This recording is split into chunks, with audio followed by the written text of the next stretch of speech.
In this video, we are talking about marketing.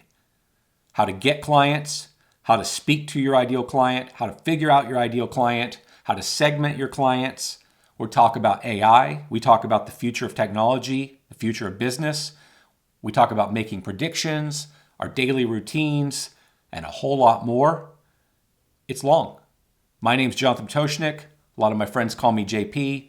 If you don't know who I am, I've built a whole bunch of home services companies. They're all big. They all still exist. I'm chatting with my friend Chester. I've probably known him a decade. He's the founder of Big Lakes Lawn Care. He's a chief business officer at Yardmaster. I don't know the revenue. It's tens and tens of millions. He has a coaching group. He's a smart guy. You're joining in about 10 minutes into our conversation when we had the idea to hit the record button. I hope you get a ton of value.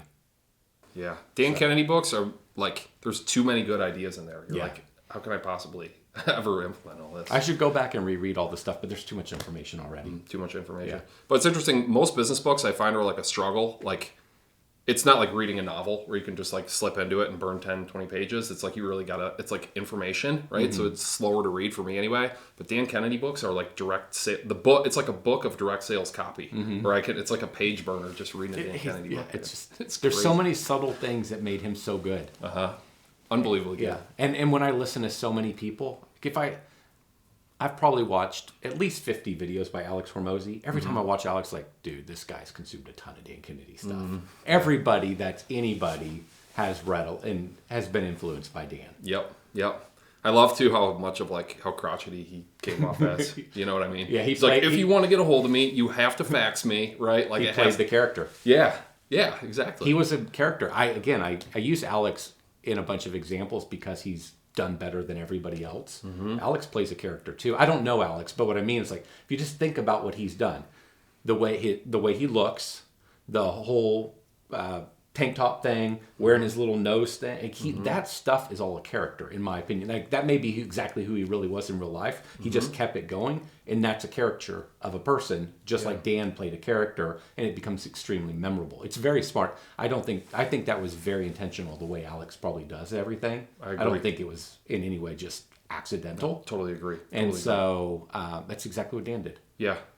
Dan even like. There's a section in one of Dan's books where he says that if your marketing, or if everybody else's marketing is like a bunch of people in tuxedos in an evening party, like sipping stuff, right, and chatting, and they're all very nicely dressed, then your marketing should be a guy with a cut-off flannel shirt and a beard that busts in with a beer. Yep. Like, that's what your marketing should be. So Dan may have actually given Alex... of the pack. Yeah, exactly. Mm-hmm. You got to stand out and be memorable. That's one thing I remember going to. Dan had a thing called the Super Conference, and he had a thing called the Info Summit. Mm-hmm. And especially at the Info Summit, you would get a bunch of characters that had a look.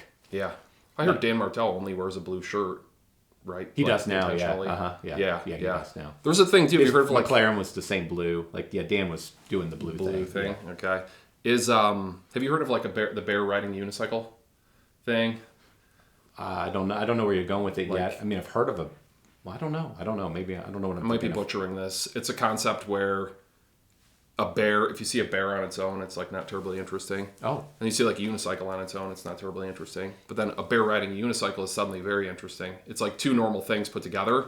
And Hormozi, I heard that somewhere ages ago, and Hormozi talks about it though. Okay. And he's doing it. Yeah. It's like, a super ripped guy, interesting. Or then it's like, another video on YouTube about business. Okay, seen a bunch, but then it's like a super ripped guy with a cut-off shirt talking about business. Yeah. It's like two relatively normal things together is new. So I'm with you. It's like super deliberate. Very. And he's got, again, kind of talking about this because this is good marketing stuff. If you think about the other thing, if you think about Alex, he's probably got like a 99% male following. He's got to, because data says women don't care about big ripped guys like that. And so, but guys must care about big ripped guys. Everyone wants to be bigger and more muscular. Mm-hmm. It's more of a guy thing than a girl thing. Half his look is all guy oriented. If you read his copy, he's not writing to Miss Smith. He's not writing to our buyer. Mm-hmm. So I can only imagine how many people follow his stuff and then try to write like him selling to their clients in home services. Mm-hmm. So like Miss because he's awesome. If you get his weekly email, it's super well written. It's super brief. It's like it's well done for the audience. But if you take a lot of his stuff and you copy it and you try to apply it to selling to Miss Smith, who's 70% of my buyer, you are writing in completely the wrong tone, the wrong brevity, the wrong everything to sell to her. Like 100%. There's a lot you could swipe in terms of ideas and the genius of the execution and the way he does it, but you've got to apply it to the right audience. He, like Dan, is dialed in on knowing who his buyer is, and I have to believe his buyer is a guy. Yeah. Oh yeah. Yeah. A young white male. Yeah. Even Layla is kind of a hardcore female. She's hardcore. She's more like a guy than she is a girl. I don't mean that in a mean way. Like she's like hardcore COO. Like we're not going to screw around. Like she's like run super efficiently. That's my take on her. I agree. And so even that caters more to probably a male audience than a female audience. Oh, totally agree. Yeah. You're hitting on a great point that like you need to write stuff for your buyer. And I think the majority of the people in our circles like fitness, they like business, they like making money, they like figuring stuff out, they like working really hard. And we're so attracted to like that archetype, but you just nailed it. That's not the archetype we're selling to. And I have zero in common with Miss Smith. So I like deliberately identified the problem you just pointed out about myself and my tendency with marketing and emailing and copy. We think it sounds good. I'm like, this is sweet, right? Yeah. And then like my buyer is a 43-year-old woman with 2 kids in sports and a pet and a dual income household. Yeah. And she cares nothing about the things that I enjoy. Nothing. Not a lick. Yeah. Yeah, and, that's a bummer. And so I'm always trying to get my head around that buyer and try to understand them. And I'm like, what would Tiffany say to this? What does Tiffany do? I'm constantly trying to, I've been married so long, I can at least think about what my wife would say or do or how she operates. And she isn't every woman. Like she's different in her own way, but she's still a woman. Yeah. And so, I try to think of her and then I try to think of friends. Like what would our friends be like? What do I hear them say that they're annoyed by with their companies? Yeah. I'm working, there's a lady I use for copywriting to help me with a lot of projects, and she's great. I really like her a lot. And today we are just trading some Loom messages, and she talked to 10 of her female friends, and they put, insurance as one of their biggest concerns. Wow. That used to be something that I used to push on really hard, and back in the old days of City Turf, but I've kind of moved away from talking about that topic. My wife doesn't care about it. She would never say insurance is her top concern. She doesn't think about anything like that. Right. And so the diversity of talking to lots of different people in your avatar, your buyer group is really important. Because if I only paid attention to Tiffany, and I wrote just for what she cares about, we're at risk of not, like we've lived a pretty insane life for like 15 years. And so we kind of don't live in the real world. And so if I write to her, then I'm missing the normal avatar. Yeah. And so I kind of went off here, but it's like, there's a lot to think about when you're writing this stuff. And how many people have you really talked to of varying levels of economic situations or life situations within your client base? Right. This used to be a huge problem at Service Autopilot. I look back and actually think it was one of our major problems at Service Autopilot. Who is the exact person that will spend the most time with us at Service Autopilot to talk about where they would love to see the software go, what's going great in their business, what's not going great? The number one person is the guy that has a bigger business and he can get out of the office. Yeah. The guy that's smaller is invisible to us. Yeah. Because he doesn't have any time to talk to us. He never came through Dallas and sat with John and I and our team in a meeting. Right. That was the dude that's running a $9 million company. And so who influenced us the most? The big guys. Yeah. And so what happened to the software over the years, we built in functionality into that system that's really great for the big guys, but it alienated all the smaller companies. They don't even know that software is in the system, or that functionality is in the system. And if they knew it was in the system, they discount it anyway because they don't even know how you'd use it because they're not even big enough to understand the problem they haven't yet experienced. And so they don't think the software's for them. And we just kept moving more and more and more to the biggest and biggest guys and making all the little guys feel like the software is way too complicated, too hard. They didn't understand us anymore. Right. And so I use that example came to mind because that's the exact problem you and I have. If we have tons of clients and we specifically talk to one type in a specific zip code, or we talk to mainly our buyers that bring in the most revenue, our top 1% of clients, we're messing up. Mm-hmm.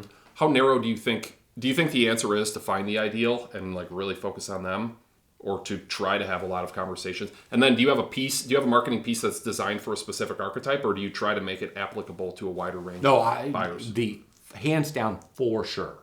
You want to make it applicable to the most narrow client. Yeah. And laser focused. Yeah.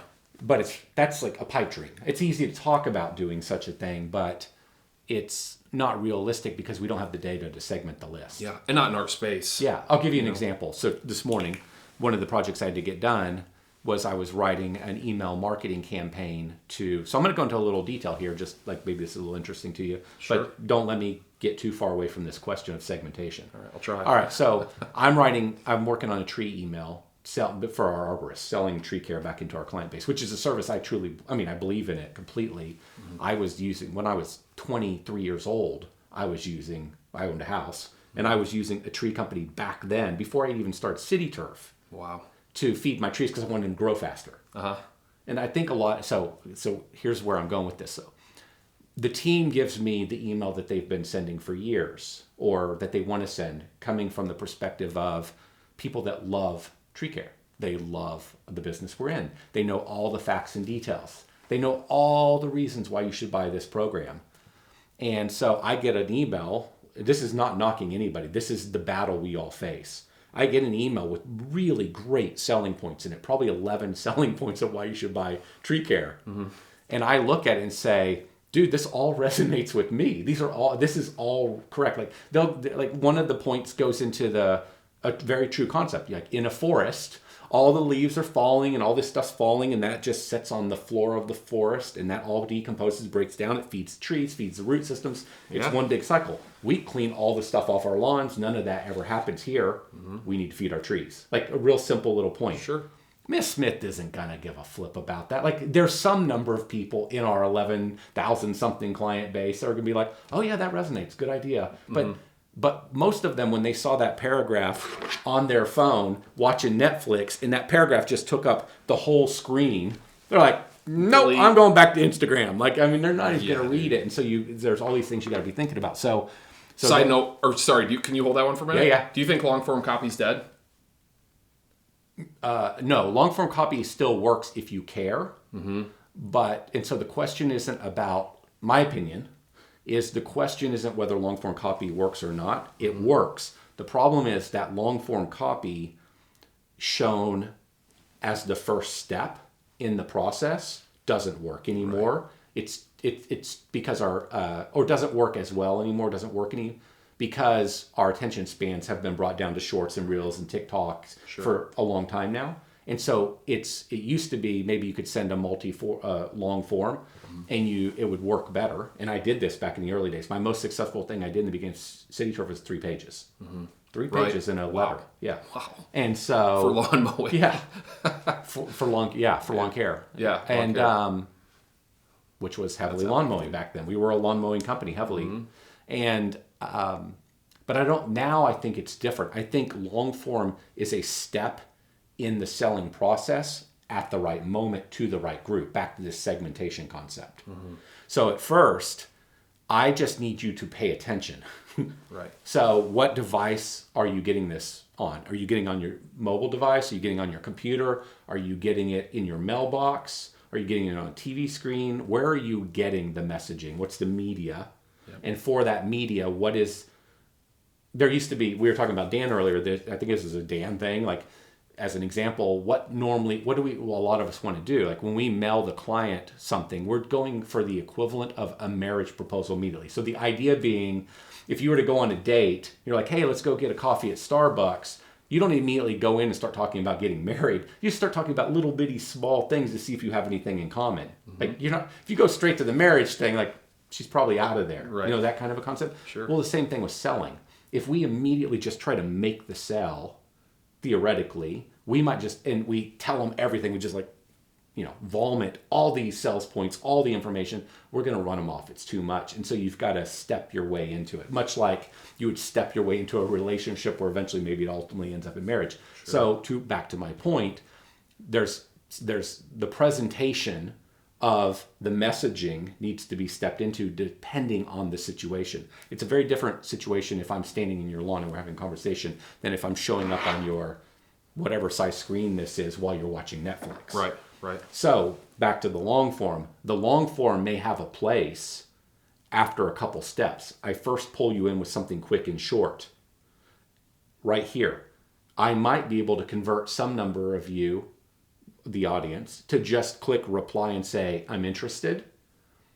But I might also have to give you another part of the audience in that same thing, a mechanism to click on something because they need more information.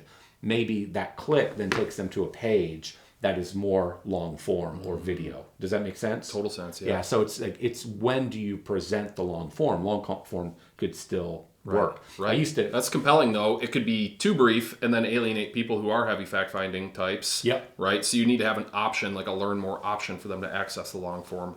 Yep. As opposed to being a second thing that you hit them with later. Yeah, which then there's a whole nother problem, which like if you give them too many options, or if you sometimes even give them another option, you kill the first group from responding. Like there might have been, let's say you sent 10,000 of these, and the potential audience of maybe 1,000 people might have clicked. This is way too good of a response, but 1,000 people might have clicked reply, I'm interested. Mm-hmm. But now by presenting them with an alternative, you just gave them a moment of hesitation to learn more. Mm-hmm. So they click on it, and so now maybe your results go down to 300. You lost them, or you could have just closed them. You could have just closed them. So it's not as simple as that. Like, so there's this argument, it's like, well, who do I alienate? Mm-hmm. You're always alienating somebody, and that's okay.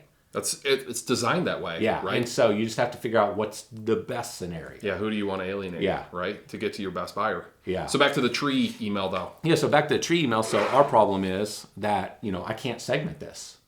And so I'm trying to write a tree email, and there's, all these different facts and data, and I need to get this thing down to short.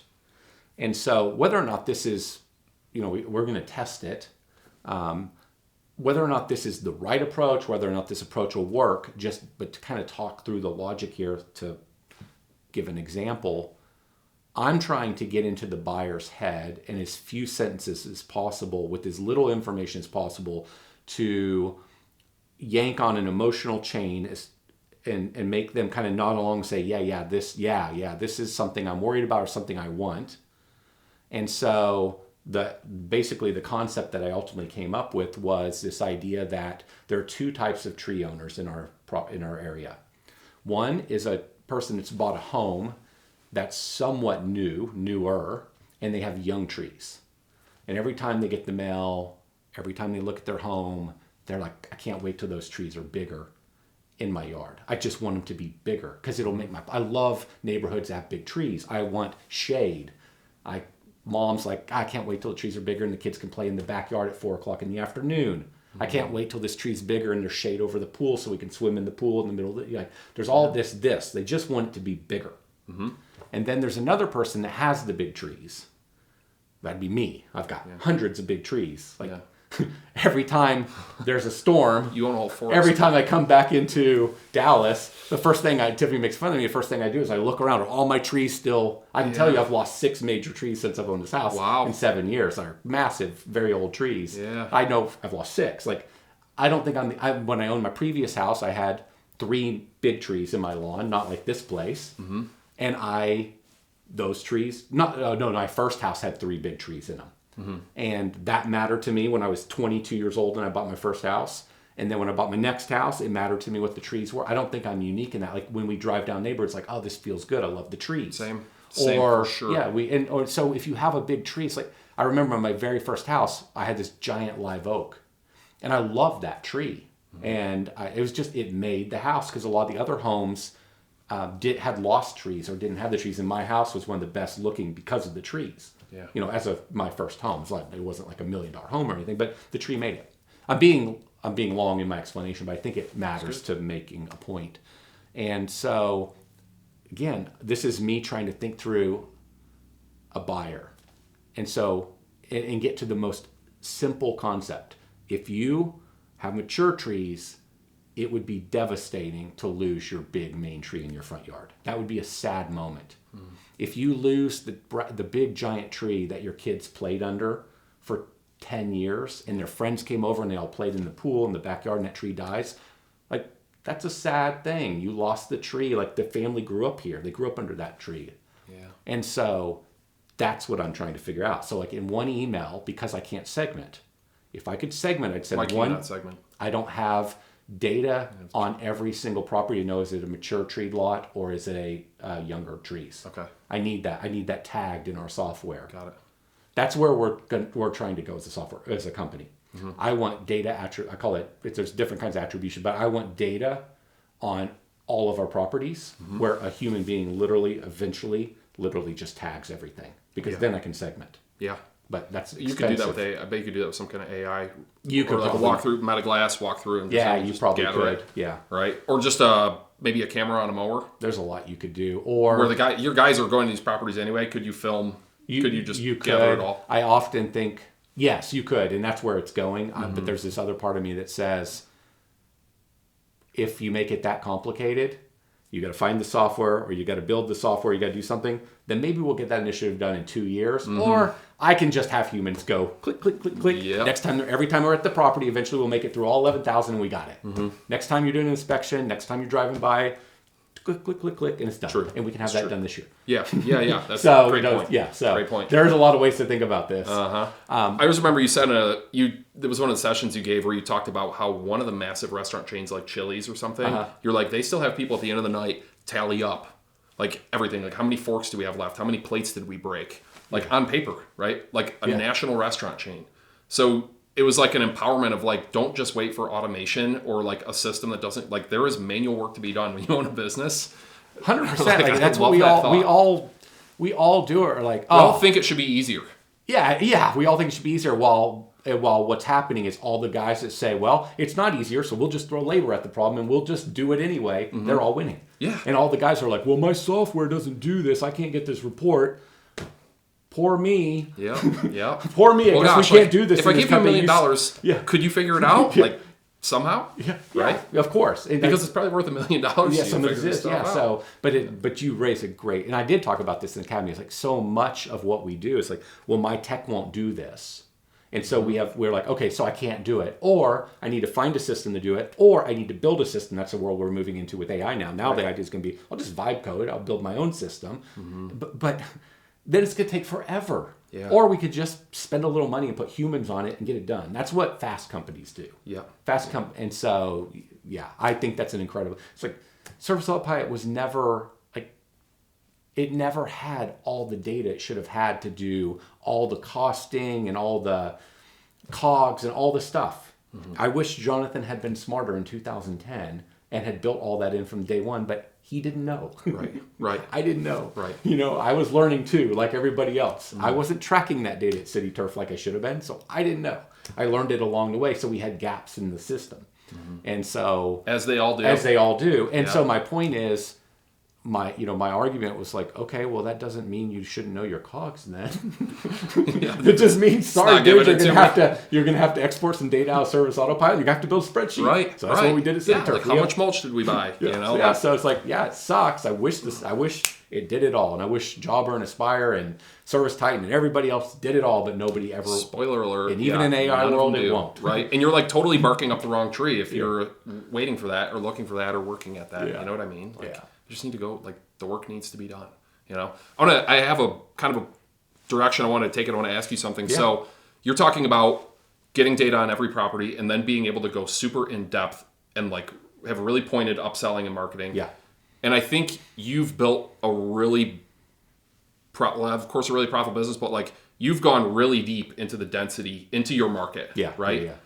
So for somebody that's at $1 million or $2 million or whatever, how much does it probably would be a disservice to them to think that they need to go to that level of granularity in a situation where they're in a town of 1 million people and they have 500 customers. Not now. It's what you do later. Got it. Yeah. Okay. Yeah. I knew that, but I just wanted to kind of like call that out. Yeah. Because when you think of like our businesses that spend single digit as a percentage of revenue on marketing, you're spending 5%, you're spending 10% or 4% or whatever, like I think that is less of a valuable lever to pull for most people than just the fact that like you're doing marketing at all, or like you're spending more money on marketing than you feel comfortable with, which I think we should all do, right? And like you're pushing marketing out into the world, I think is the 80-20 of like getting it right. Yeah. For most people. Yeah. Right. I think that for most people, they are so barely scratching their market. Exactly. And they haven't even done a good job yet. And City Turf is like 100% in this exact bucket, but we're just bigger and have resources and money, and that's resources and time and all these things where we can go deeper. But even us, it's just that I can fire lots of initiatives because we're bigger and we have money. Most people can't. It's them. Yeah. And so you have to focus on a very small number of things that will move the needle in the greatest way. And for a lot of people, that is literally picking up the phone, having conversations with your clients and selling more that way. Stuff. And then it's just, doing your basic marketing to get new clients. Right. And so that's where you focus. And then eventually, as the thing gets bigger, you start dialing in this other stuff. But if you as the owner do that, then you're not acquiring enough new clients. You're not hiring enough team members. You're not managing the company tight enough to have enough profits to grow the company. Like, you eventually work your way this direction. Exactly. Yeah. So you're growing an already big business in a space where you don't want to expand geographically. And that's like the logic. I want to take what we've got now to 40 million in the exact cities we're in. We're in 5 major cities that are north of Dallas. Yep. And I mean, we serve some little bitty cities that like barely have like 8,000 people in them, which for some people might be their whole market, but they're little bitty cities for us. But we have 5 real cities that we are trying to go after, and that's my goal to get there. And so for me to get there, I'm doing everything from trying to grow the client base to trying to grow the value of the client. The fastest way for me to get there, frankly, is actually the easiest way for me to get there is actually just to get more clients versus, which is not, a lot of times I tend to talk about you should do that, but there's a lot of revenue left in your client base and profitable revenue. And so and it's the cheapest form of marketing. It's the cheapest way to grow revenue. But we're just doing both at the same time. Yeah. And for a lot of people, I think most people should. They should. They try. Yeah, they should. They should. 100%. Right. Yeah. Right. It's just that they still have limited resources, and so they have to think in their market what is the fastest way to get additional revenue, to get another $100 out of a client, or to get another client that's worth $2,000. Right. And it's so that one. It just depends where you're at the moment, what time of year it is. Like, as an example, I'm most concerned, if I have a limited time, I'm most concerned with selling new revenue in the months of April, May in Texas, or March, April, May in Texas. That's the prime time that everybody's buying. So if it's just me and I can only do so many things, I should be doing a million things, but I can't. I'm just going to try to get as many new clients in those months. And then the other months, I'm spending more time trying to grow the value of my clients. Exactly. That's another way to say it. Yeah. You hunt in the spring and then you farm in the summer and fall. Right. Great way to put it. Yeah. And also, like, another way to say that same thing, I guess, is that if you are in a town with 1 million people and you have 400 customers and you're doing $1 million a year, you should probably not roll out a tree division thinking, right? Like, that's a huge risk, is doing too many things at certain sizes of the business and thinking like, oh, I'm being strategic here, right? When in reality, like, you have to say no to all that stuff. You just want more mowing, right? You just want more lawn care or whatever. Whether or not what I'm about to say is completely true, it sure feels true. And I have this, it's a joke too. It's not really a joke, but it's this amusing thing that I notice. I noticed in City Turf, and I noticed in every other business, from Academy. I got to see so many businesses over the years outside of even Academy. I've met so many people, and I've talked to them about their businesses. And so here's what happens. We'll just use a mowing example. You start out and you're doing mowing and bed and bush work. They usually go together. You build that business up. Maybe you're doing landscape, whatever. And then everybody says you should be in fertilization, weed control. Everybody says you should now be in pest control. Like, you hear all that stuff. And I'm not arguing whether that's right or wrong. I'm just saying that and then I meet guys that'll get into the poop scooping business, or they'll get into the cleaning business. Like, they're now in all these businesses. And time passes, and this is so unbelievably universal. The first bit, we'll just put a number to it. The first business was doing $1 million. mowing lawns and trimming bushes. It got hard, so let's start a new business. So they get into fertilization weed control. That business is doing about $350,000. So that one's not growing so fast anymore. Everybody's saying I should be in pest control. My buddies are in pest control. They're all talking about how awesome it is. It looks really cool in the social media.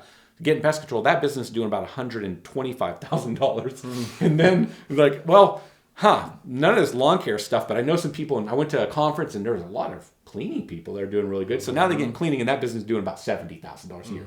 I swear that is exactly what happens. Whatever the core original thing was, generally is the biggest, and it just stair steps down from there, and it just stays that way forever. Now, plenty of people overcome that, but not the majority. Right. No, such a trap. That like the grass is always greener. Man, I know like guys that are crushing it in roofing. I just had a guy I talked to yesterday. He wanted to sell his business, and I haven't gone too deep with him, but he reached out to me, like cold reached out and said, "Hey, I have a business for sale. We're doing like $500,000 a year, and I'm doing a lot of landscape, but we found another great opportunity, and so I think we should do that one. So I want to sell this one." And I just responded, I'm like, dude, I don't know what the other opportunity is, but like, I would think twice. I think that lawn and landscape, there's few places that are probably as attractive right now as the one you're already in, right? It's just the grass is always greener. It is. And there's like... We all do it. Oh, yeah. I mean, everything I talk about and everything you talk about probably and what you'll talk about for the next 20 years, like, we know to talk about it because we learned the lesson. We definitely learn lessons from observing other people and our friends and stuff. So there's things we don't go through, but we've also done a lot of these things and we've learned the hard way. Yeah. You just got to pick one. Yeah. I told him I was like struggling early on. I had a guy who'd mentor me a little bit and told him, I was like, man, I think I'm going to do something else. And he's like, the guy who made Jelly Bellies is like, has a 9-figure net worth from jelly beans. He's like, you just got to pick one thing and like get really good at it. Get great at it. Right? Yeah. There's so much money to be made. People get so beat down. And social media is so dominated by the popular stuff that you feel like you need to be in that business. And so you constantly feel beat down, like you're doing the wrong thing or you're in the wrong place or you're making... Now the whole conversation on AI, I have no idea what's going to happen on AI, but it's just nothing but beat down on AI. This is going to get disrupted. These jobs are going away. This industry is going to be destroyed. I mean, a guy that I know extremely well, he's one of the big names on YouTube. I just got an email from him, yesterday, an email blast. He said, by the end of 2026, half of all businesses are going to be out of business. I'm like, what? This is BS. Like, what? And like that, no, this is absurd. It is absurd. And so... People FOMO into bad stuff all the time. And so you read too much of that stuff.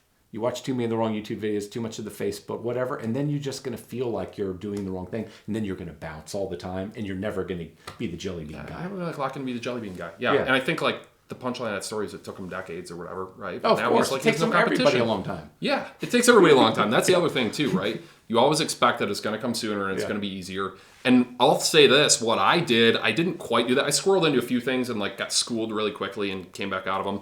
But it's like your head's in other places. My whole head for so long was like, oh, I'm going to build this landscaping business and then take all the money and buy real estate. And so I'm like thinking so hard about buying real estate, and I had this revelation one day where I'm like, if I just actually like committed to what I'm doing and made it my primary focus, how much further could I go, right? Sure. Yeah. And the other risk that you touched on is actually service lines within this business too, right? That was the great example you gave, which is that you start expanding the service lines too quickly, and pretty soon too quickly being too quickly. Not that you too shouldn't. Quickly. Nothing wrong with doing it eventually, just too quickly. Marty told me you get to $1 million by saying yes, you get to 10 million by saying no. I believe that. I've adjusted it a little bit. I think you get to $1 million by saying yes, you get to 5 million by saying no, and somewhere in there you can afford to be opportunistic to stuff. I'll give a Big Lakes example, right? Guy comes to me and he's like, hey, I'm putting in a bid to rent a mulch blower and go blow in like thousands of yards of playground mulch into all these playgrounds scattered all around Southeast Michigan. And it has to be like playground approved mulch where they check it with a magnet so there's nothing sharp in it. And we're going to rent this blower. And I'm like, it's going to take us a month and all this stuff. And it's a whatever 6-figure job. And I knew him and like knew what he was capable of and knew that like he was dialed and smart. And I was like, sweet, go for it. Right. But at scale, right? Right. And when you're small, those are jobs that'll wreck you. Yeah. Right? 100%. Those are the jobs that like put you out of business sometimes, for right? a lot of reasons. Yeah. Yeah. It takes longer than you thought. Yeah. It's harder than you thought. It costs more than you thought. You were focused on just that, stopped getting new clients. Yeah. Right. So when that job's done, you're like, holy crap, but it's famine now. Yeah, exactly. I think the new client acquisition is like the drum you just have to beat over and over again. Mm-hmm. Your goal was like 1,000 clients, right? That was like your first that was goal. My first goal. Yeah, 1,000 clients. Yeah. That was like the one good marketing win I think I've ever had. Like nowhere near as good as you at it. When I probably told you this, when I first started the business, I lined up I made a sheet of like the 50 competitors. I was going to do market research and I called them all. Oh yeah. And I probably got through like 35 of them or something. Okay. And I would call them. And when they would answer, I would just be like, can I have a quote? Or are you hiring? Or like, I didn't really know what to say. I'd just talk to them. And half of them didn't answer the phone. Yeah. So I made a door hanger and it said, we answer the phone. Yeah. It had my logo and it said, we answer the years. phone. Yep. Right? And I would hang out 150 or whatever every night after work. Yep. And put my phone number on it. And then when people would call, I would answer the phone. Yep. Right? And then I would just sell a job. Yep. And that was like that was the chink in the whole armor of my market. Yep. Was just picking up your telephone, which you talk about all the time, and like I just fell into that, right? And then even when we went to AdWords and all these other things, the best performing AdWord I had was, we answer the phone. It's like one of the top complaints. Uh-huh. It only takes one little chink in the armor to get in and take market share. I think the new one is we respond to text messages. 100%. That's why I did the every chat thing. Riley's working on is, and it's still very early days of that. I just know where it's going. Yeah, we're a customer. Yeah. I always forget you do that. Okay, that's cool. People want to text with their service provider. They do. Absolutely. I mean, I've got a version of Chester, our mascot, that's just holding a sign that says, text me. And, we're putting them on the side of trucks. Mm-hmm. And, I just, back to the earlier part of our conversation, Tiffany, if I watch how she works, she wants to text you. She knows somewhere in her brain that she's eventually going to have to talk to these people. But if it's a provider that has 4.8 stars against a provider that has 4.8 stars, and this one texts and this one requires a phone call, 100% of the time she's going to the person that texts. Mm-hmm.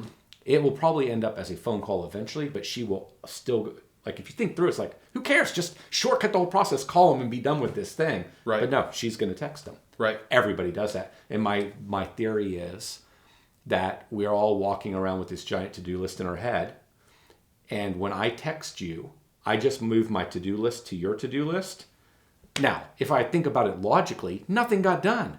Mm-hmm. I just texted you. Like, it's not done. It's still to-do on my list, but it makes me feel good. Yeah. I just feel like I did something today. Mm-hmm. I moved my to-do list to your to-do list. Uh-huh. It's like that old story about somebody comes into your office and they're wearing a monkey on their back, and they leave their they like come in like if they need help and they leave their monkey with you, and they've made your problem.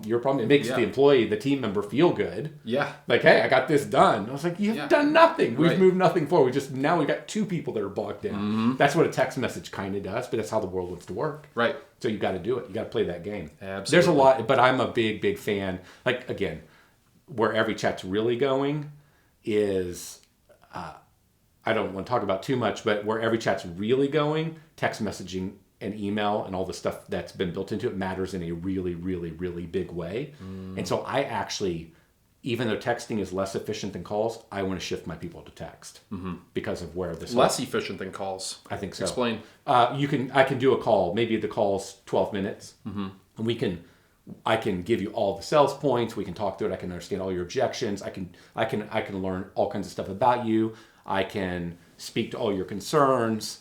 I can answer everything. And we can develop this teeny tiny little relationship, and we can do it in 12 minutes, and it's done. It's over. Got it. A text message could span all kinds of time. It could span 2-3 days. Yeah. And so there's a switching cost for the team member. The team member is responding, like maybe somebody texts in, hey, can you help me? Yes. that was very inefficient. He's like, no. He's like, that's ideally efficient. it's like, that's very, we just like, okay, that just meant a switching cost. Team member had to respond yes. Now they're like, okay, next text, next email, answer the phone. 6 minutes later, hey, do you guys do this? Yes, we do that. Can I help you with that? Yeah. All right, back to another email, back to another text. Like, so it's quick. but it's constantly breaking focus and it's inefficient. Right. That's the negative. That's text interesting. Messaging. Yeah, in that example, I'm inclined to say like pick up the phone and call the person 100%. right, as the rep. I believe you want to drive you want to try to take a text message or an email to a phone conversation. Interesting. 100%. Okay. So I think new client onboarding, I agree with you because of the connection you get to form. 12-minute call, You're sold, you're onboarded, you're done. I think we're kind of like embracing the theory though that you could do more client support through texting with less reps. Oh, I do not want to come across negative here on the texting. I am all in, and I'm actually saying there's you trade a little bit of efficiency for a whole ton of other gains, especially with what's coming. Right. Okay. And we can talk about it later. Yeah. Okay, cool. But yeah, because I mean, if you miss a phone call, you're smoked, right? But yeah. if you take 5 minutes to respond to a text message, that's normal. Well, and so it's a little more forgiving. Yeah, there's so much about text messaging. Like I believe the future is selling through text messaging. Yeah. And so we do it now. Yeah. Yeah. I'm committed to this, and there's a whole bunch of tech to build around it to make it amazing. I'm committed to this, and so I want it to go to text, even if there's a slight inefficiency. And then at the right moment, you take it to the phone if it needs to go to the phone. Exactly. Yeah. And the same as email. It's like for example, in every chat, since your client, I'll say this: in every chat, email is actually read in to this, and so when you respond to an email, I don't know, you may not even be using email. We primarily use texting. It's very different than email you may have ever experienced it, like Service Autopilot sending an email. It's actually reading all your email right into the system, and when you respond, it's coming from your company, your domain, instead of mail. It's like if you've ever noticed all these other systems, they'll say like mail.serviceautopilot. It's that's what it's really saying behind the scenes. It doesn't do that in every chat. It's a completely different concept for email. Wow. And the reason for that is because, again, I think email, text messaging, and messaging, which is just a tiny piece of what every chat's really going to be, is imperative for the future, because I think it's less phone and more of this, especially when you start thinking about training, like just as a hint, eventually when the system's trained on all your data of your company and it knows all the context, all your pricing, everything, it doesn't need Service Autopilot price matrices it doesn't need any of that anymore, like in the world we're going to. And so you want to be using these tools like this, the texting and the email, because you'll be able to do so much automated selling in the future, is my point. So I kind of got off in the weeds, but my point is that I love the phone. The phone is the best. If we lived in a world where you could just make everybody talk to us on the phone, I can win all day long on the phone compared to most people. So I want to do the phone. Same. That ain't the world we live in. And the world we live in is they actually want to text. And so for the longest time, CityTurf did not adopt texting because we don't want to do texting. It's not as good as phone. But that's not what the client wants. So you have to do what the client wants. And then now that the AI thing's happening, this is going to be the big giant opportunity. Based on what is going to get built here in time. And so I'm just super. I got off in the weeds here. I'm super big on this texting and email thing now. In a way I used to not be. I've had a complete 180 on this. Right. Yeah. Well, what's coming down the pike is going to be incredible if you can feed it all that information. Right. Oh, I mean, it's just a matter of doing it. It's where it's going. Really. There's no. Like everybody right now is talking about how software is dead. Software is dead. Like the way Service Autopilot worked, I use that because I used to own it. The way a typical SaaS system works, it's screwed. It's all legitimately screwed. Software has to be completely reimagined now. It's what the best software systems are going to be in 3 years are nothing what the software systems look like today. And so this idea, when people talk about software is dead, it's dead in its current version, but the smart companies are going to build an entirely new concept of what software is, and that's what's coming next. And that's it's insanely exciting for companies like ours. What's going to be possible. Are you saying that the technical back end is dead, or like the user experience is it's all dead. Going to be dead? It's all going to be dead. It's all dead. How you write it's dead. How you write it.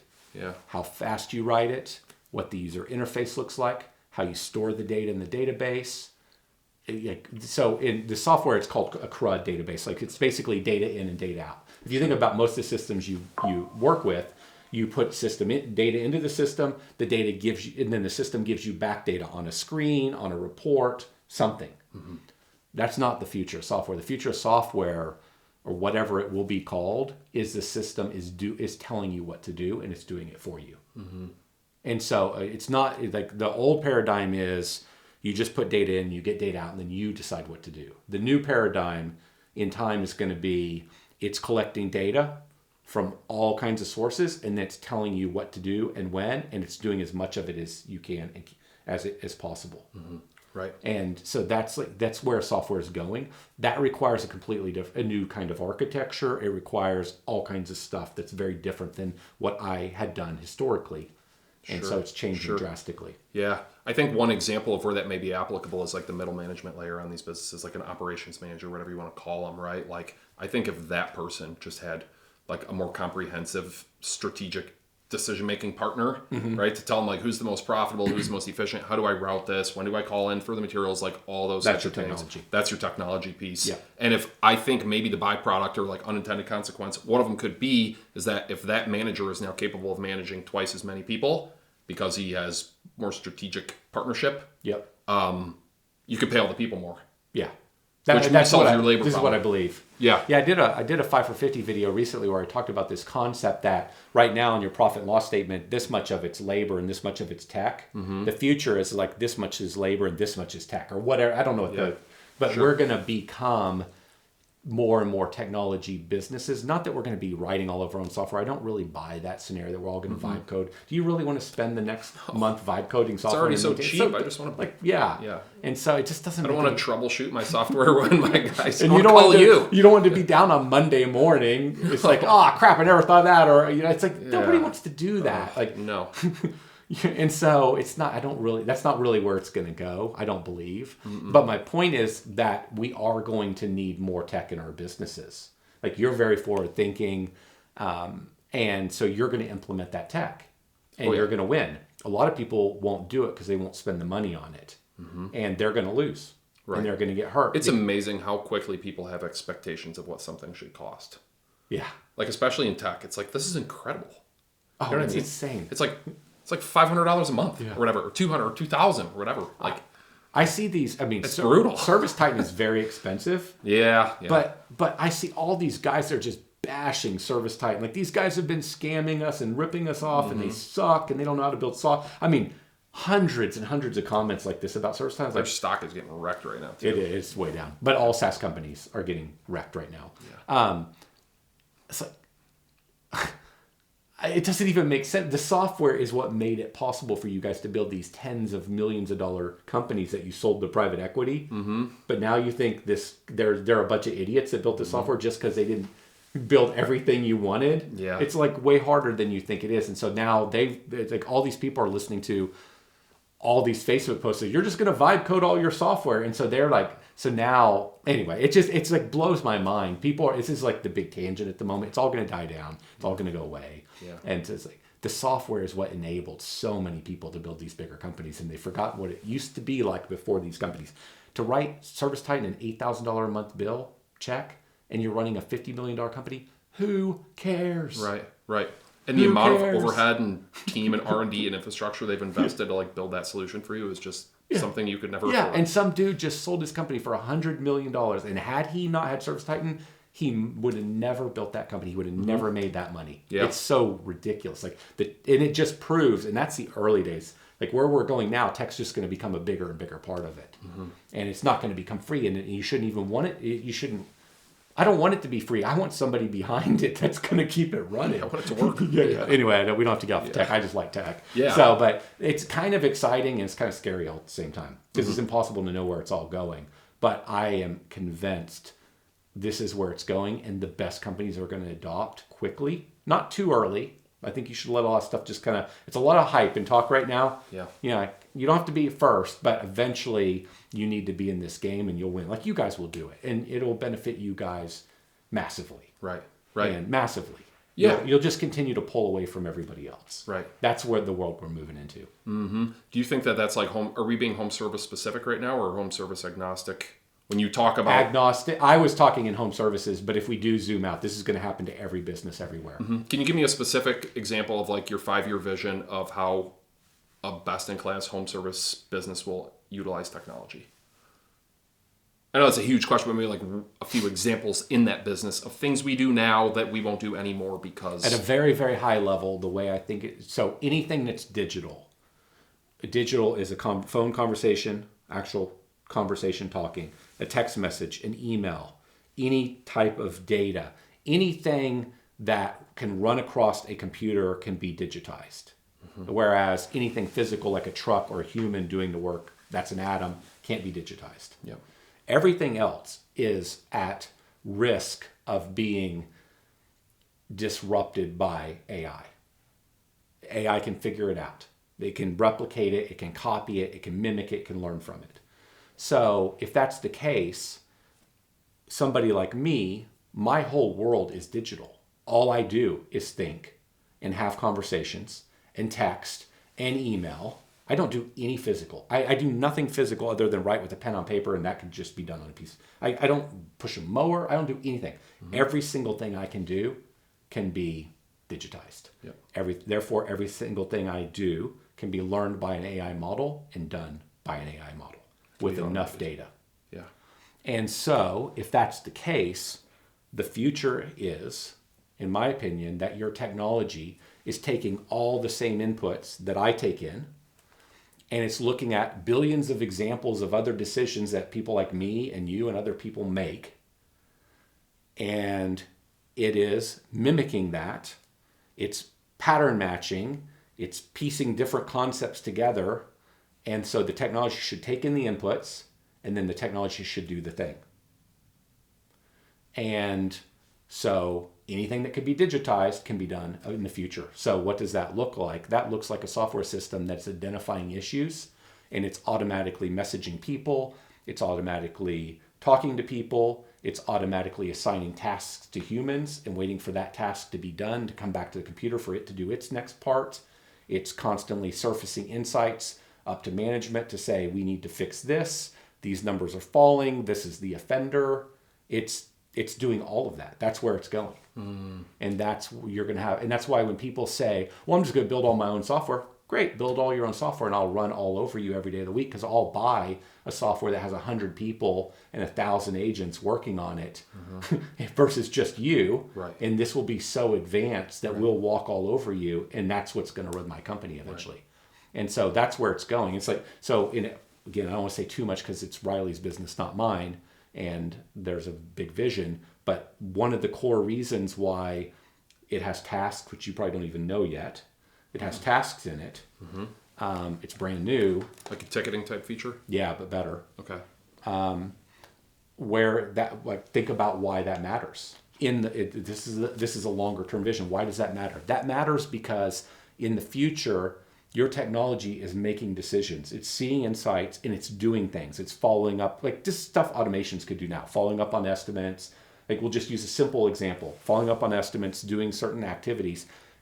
And there's a whole process that happens.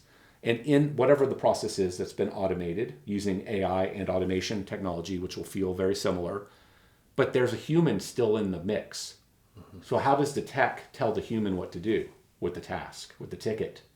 So the future is you have all this stuff that's happening automatically, and then when something needs to be done, the tech creates a ticket for you to do this thing. As soon as you do that thing, the system knows the human did its part, and it continues on running and doing its tech. When it gets to a place where I need an atom, a human, to do it, it creates another message, another to-do. As soon as your to-do is done. I think the future is you're sitting behind a screen just doing the text just telling you, human, do this. I can't do that. I don't have arms and legs. Human, do this. Right. Human, I need you to do this. Right. Pick up the phone. And then when you do your part, it goes back to the tech. Yeah. That's where it's going. And I can think of like fewer and fewer items that it would even need you to do. It would be nothing on a computer. Which in that example, to me, the technician is the highest value person in the business. Who knew? Yeah, man. Yeah. Getting into lawn care, dude. Yeah. Yep. That's wild. Yeah. My joke, has always been like I went to college. I got a degree in computer information systems. I started mowing lawns when I was 14. I got married right before at the end of 21. And when Tiffany knew me as the guy mowing lawns and did really good in high school. And then, but I was going into tech, and I wanted to be in virtual reality back then. Like that was like the latest thing. That's what I wanted to do. And I just thought that would be so awesome. But the only job I've ever had, my first job out of college, I was in what was called decision support in the transportation industry, which was really kind of cool at the time. It'd be what people kind of call AI today. Yeah.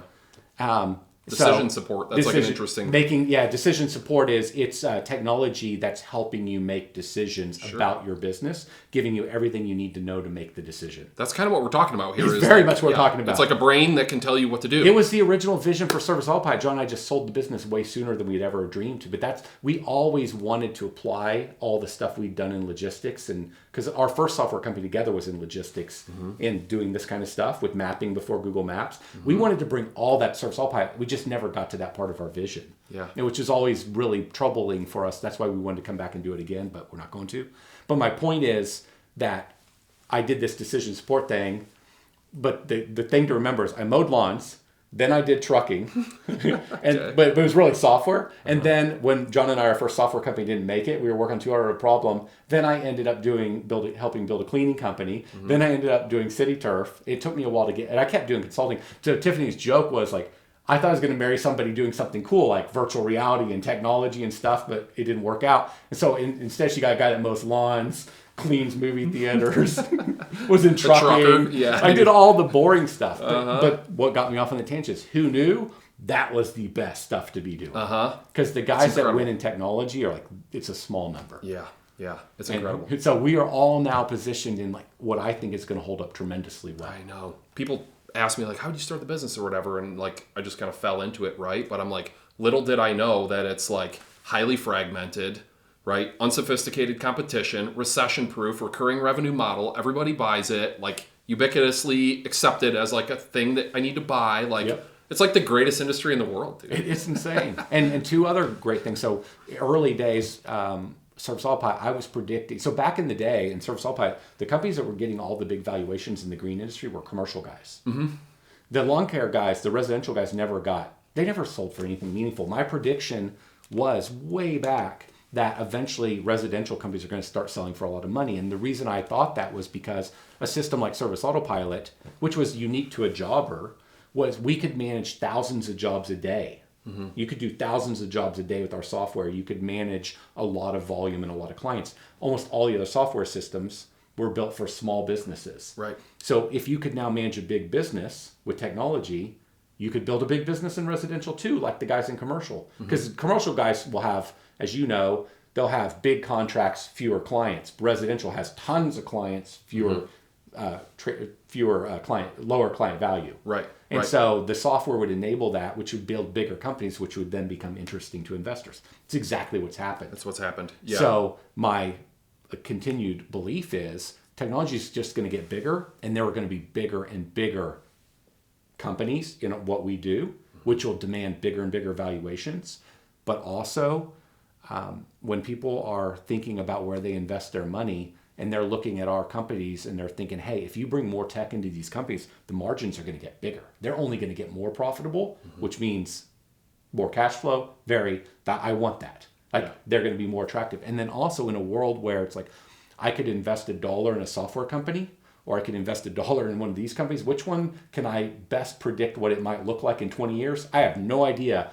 With the software company or most of the tech company, who knows where that's going? Zero clue. Yeah. And so money does not like that.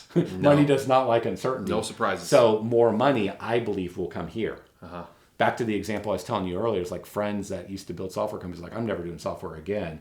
I'm going into home services. Go buy a landscape They're business. about to be shocked at how hard this is. It's all hard. They're about to be like, they think we're really sophisticated software guys. This stuff here is not so. They're about to get a wake-up call. Yeah. We see plenty of this. It's so weird. But it's fun. But everybody's now having the same conversation. Oh, for sure. Everybody. Yeah. And you can walk into a room full of, PE people and stuff now and say you're a landscaper, and everybody's like, oh, wow, like, let me buy you a drink. And so, because they're all thinking about putting money into it now. Right. And that is insanely good for us. It's crazy. Yeah. It's an unintended consequence. There's a book called, I don't know the name now. I'm going to screw it up, but it's about unintended consequences. Oh, really? And one of the examples he gives is with the advent of the suit of armor. They came up with the suit of armor, and the actual consequence of that was that they figured out the crossbow, because you couldn't really get somebody with a sword anymore. And so it created the crossbow, right? And another one that I love is the cell phone, right? Like, it'll make you free, right? This is like such a freeing device for you. I know exactly where we're and going. now you're like chained to it. Right? That's so good. So like this is kind of like one of the unintended consequences of all this tech. That's a good analogy. Is that our businesses became way more valuable. Good and analogy. I love the residential thing. I think another sort of like factor of all that is that prior to the visa, the returning worker exemption with visas allowed all these commercial companies to like really confidently scale to massive levels. Yeah. And it got really competitive. So everybody's competing over the hospital and the plaza, the shopping plaza. And then a software like yours came around, which was such an enabler, because those businesses, you couldn't go send a guy out and do 30 stops in a day. Yeah. Like with an Atlas, right? Or whatever. Mapsco is what we called it here. It's called Mapsco. Yeah, exactly. Couldn't do it. So like that's what got us going, is like I could just come in and clean up on residential. Nobody's been like, whenever it's like, oh, it's a really competitive thing. Like, yeah, it is, but the guy with the truck is going to get 100 and then he's going to be fully booked, and it's still a pretty easy business to like get in and take market share, right? Yeah. And you're not competing against the bigger, more sophisticated companies in residential yet. Yeah. So I think everybody has to keep their foot on the gas pedal. Yeah. Because private equity and everybody else is catching on to home services and residential. Yeah. It's like a super that viable. Is the down. There's closing. Now you have an exit plan. The negative is more smart money's coming in. It's going to make it more competitive. It's going to get more competitive. And marketing costs are going to go up. Right. But they still need a guy who can go out there and put it all together and make it happen. 100%. Right? Yeah. And that's what they're investing in. They don't want to buy your company without you. Right. They want you. They need you to be like the guy who can integrate and pull it together and make it all work. Yeah. Yeah. Super exciting time to be a landscaper, man. Who knew? I know. Crazy, right? So my question to you is, I think probably one of your greatest strengths is marketing. Okay. But aside, what is your superpower in business? What do you bring that nobody else brings that has led to you being so successful?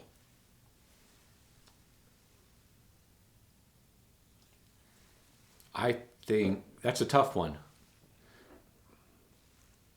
I think I'm pretty good at coming up with a vision and a business model for a business, and then getting people to buy into my idea and march in that direction. I think that's true. I feel like I have good success articulating a vision that gets people interested in going on that ride with me and seeing that future. Yeah. And then things have worked out pretty good, so I guess I generally kind of get there. Yeah. Hard to say. I don't know. It'd be more interesting to ask the people that I've worked with over time if they had an opinion.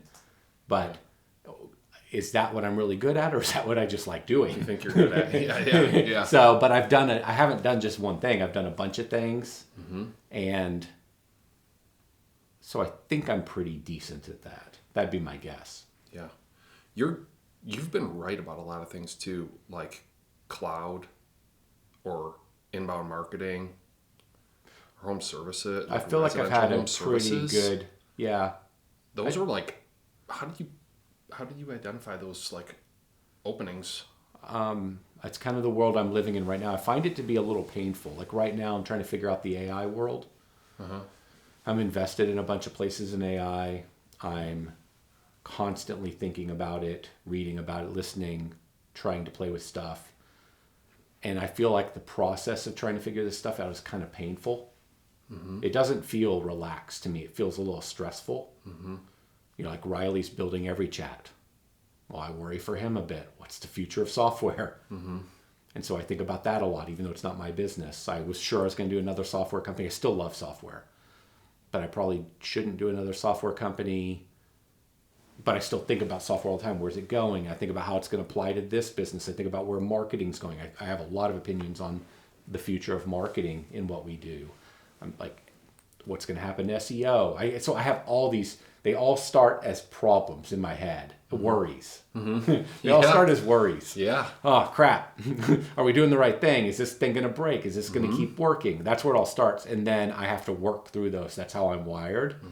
And so on one hand, I despise the process because I can't just be in a state of bliss and happy. Like there's nothing to think about or worry about, or like my brain likes to work on problems, and it's annoying to work on the problem, but I get pleasure from figuring out the problem. So I think that's maybe where some of this comes from. I work on these things for a long time, and I tend to be a little more, I'll talk about some of it publicly, but I tend to be a little more quiet. Like I'm not the guy that runs around making a million predictions, because I'm more the guy that because most everybody that makes predictions is wrong the majority of the time. And I try to be a little more quiet and think about things until I feel a high level of conviction, and then I'll invest money in it, or then I'll say it publicly. That's kind of how I work. Yeah. I think it goes back to I like truth. I can't stay. Everybody's just talking. Everybody's running around talking. They have no idea what they're talking about.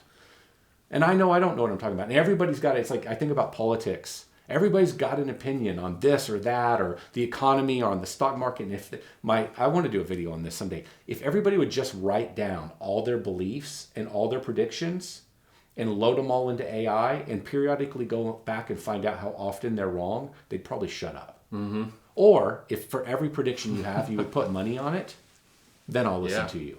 Yeah. And it's why I listen to almost nobody except people in the game. Like all these people are running. I got off on your point, but you got me going here on a thing. I like it. This is my wiring. So everybody's yapping about everything, but nobody has any money in the game. And so why would I listen to this fool writing articles about something that he's never? And he may be very smart. Like there's a place for journalists and people research. I'm not that. Maybe I said that a little bit wrong, but why would I listen to this person and get all worked up and in a tizzy and stressed and be unhappy in life based on what they said? Or should I just go to the source of the guys that have money in the game? So if I want to know, I'm going to deviate yet again. I was watching a video by another, I don't watch a ton of YouTube stuff, but now I'm doing 5 for 50 again. I'm looking for some concepts. Mm-hmm. So I watched a video from a guy that's got a big channel. And I think he's actually a great guy. And they were doing this little competition to build a pricing tool for lawn mowing. Mm-hmm. And it's not a lawn care guy. And I just watch as like, okay, the concept's good, but this is like never in 100 million years going to work. I've looked at investing in all these companies that tried to do online pricing tools and have tried to do all these things. I know the data behind this stuff. I know what it means to my business to do some of these things. They're completely wrong. Mm-hmm. So my example here is, would I go listen to some dude that wrote an article about how you price in lawn care, or would I come talk to me or talk to you who has the data, who's done it, that's got money behind it? And I'm trying to figure out right now, do I invest in this or this? Do I hire people to do this or this? That's who you want to talk to in life. Mm-hmm. And so my point here is that I'm so turned off by the amount of just talk, and just absolute inaccuracy. Nobody knows what they're talking about because they have no skin in the game. They have no money in the game. They're not experts in this. They don't do it for a living, but they got a million opinions based on 2 data points. Mm-hmm. And so I'm so annoyed by that. I don't like to make predictions because then I feel like I'm one of those people. You're one of the people. And so I think my level of accuracy is less about being accurate all the time. It's more that I keep my mouth shut most of the time. Yeah. And I don't give my opinion because I know that they're generally not right. So I'm a little slower. That's my theory. It's like, I think I'm pretty thoughtful, and I love reading and trying to figure things out and talking to the right people. I think that's maybe where it comes from. Mm-hmm. Where do you do your best thinking? I get most of my ideas when I take a shower at 2:00 in the morning. Mm-hmm. I was like, working out, running. Like today I was running. My heart rate's probably 165. I'm running today with my phone. And I'm not joking. I'm trying to I have my sunglasses on so the thing won't let me in. So I'm having to type in my code to get to notes, to hit dictate. And I'm running and trying to talk to my phone because I have ideas. Mm-hmm. So my ideas come when I'm working out. They come when I'm disconnected. Yeah. Do you have a methodology to organize them?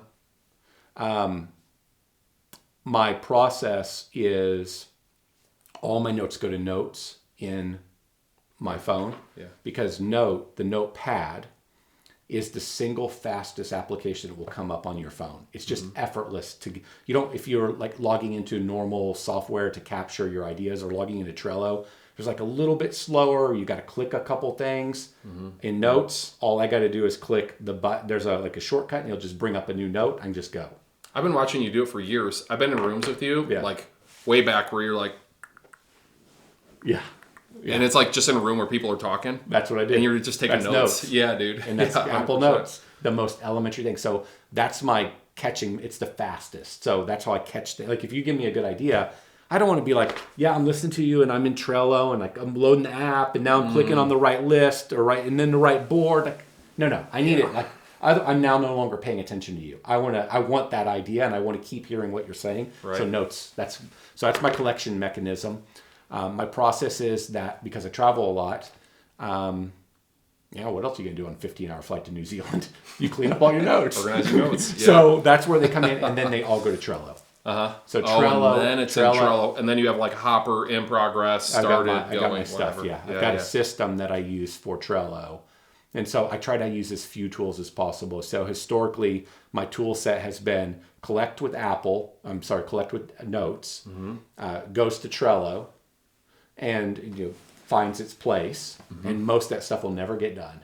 In fact, most of my notes, because every idea is a great idea, and so if they sit in notes for a while, in about 3 weeks when I process them, it's like, I'm never going to get to that, delete. But in the moment, it feels so important, like it should be on my to-do list. And that's killer of progress. Yeah. And so then it goes to Trello. Most of them don't even make it to Trello. Some of them are ideas that go into OneNote, which is it's like Notion. Notion's way better. I'm slowly moving to Notion. Yeah. But OneNote was a Microsoft product where I have every academy session I've ever taught. I have unbelievable amounts of ideas and data in there. And I'm trying to get it all to Notion because then it all becomes searchable with AI and things like that. And so... searchable meaning it would be a Notion, but your AI, your system I can talk to reference it? I can talk to it, yeah. Okay, got it. Or I can write a program to talk to it because Notion has an API. Okay. So the average person would just dump that all into Claude and be like, hey, learn all this. Yeah, you could do that. Or, it's the equivalent. The context window isn't big enough for all the stuff I got to dump into Claude. It's so much, but I could have something I could have Claude talk to Notion. Yeah. So then that's its memory. Notion becomes the memory. I see. That Claude or Gemini or ChatGPT talks to. References. Yeah, references. Yeah, okay. Like that's. But then could you say like, hey, reference my Notion and then like also reference all the stuff we've ever talked about?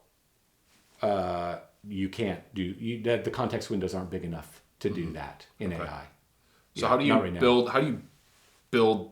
I think what most people want to do is build a really smart brain that knows everything about what they're doing and they can ask it stuff. Yeah, that's where it's going, but it's not. It's not quite there yet. Okay. Yeah. Sorry, but keep going. Yeah, no, it's fine. That's an interesting and a bigger conversation. Data. I'll keep going, but data has to be stored in a very specific way to make it like. So, as an example, these AI models. What's costing all the money when you hear about billions of dollars being spent, they're training on massive amounts of data. And so whenever you're using Claude or Gemini, you're using a data set that's old. It was trained 4 months ago on data. It doesn't have the last 4 months of data. And so the money is in the massive expenses training on all this data and then building all these weights, and it creates this output called inference data. Inference data is what you're talking to when you're talking to ChatGPT. So there's a training process that creates a data set of inference data. That's what we talk to. And that data set's old. And then these models, whenever you ask a question where it needs new data, it'll go look for more recent data. I'm using very basic terms. So it'll use the inference data, the data was trained on hypothetically 4 months ago. Then it will go scour the web and try to find more data and check them together and see what maybe it should say to you. So people just see this chatting with ChatGPT and think that, it should be easy to train it on all my data. But there were billions and billions of dollars spent on every one of these training data sets that created the inference data that you're now talking to that's already old. How do you turn all your data into the equivalent of an inference data set? Does that make sense? It makes total sense. So when you're dealing with AI, you're not just dealing with it's not just reading all the web pages and it's not just looking at all these documents. It is this unbelievably complex mathematical calculation. It's every word.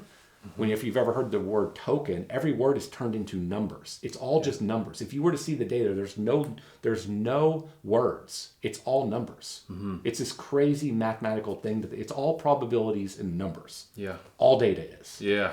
And so your data, like as soon as ChatGPT came out and Copilot, because back then John and I were going to do another Surface Autopilot.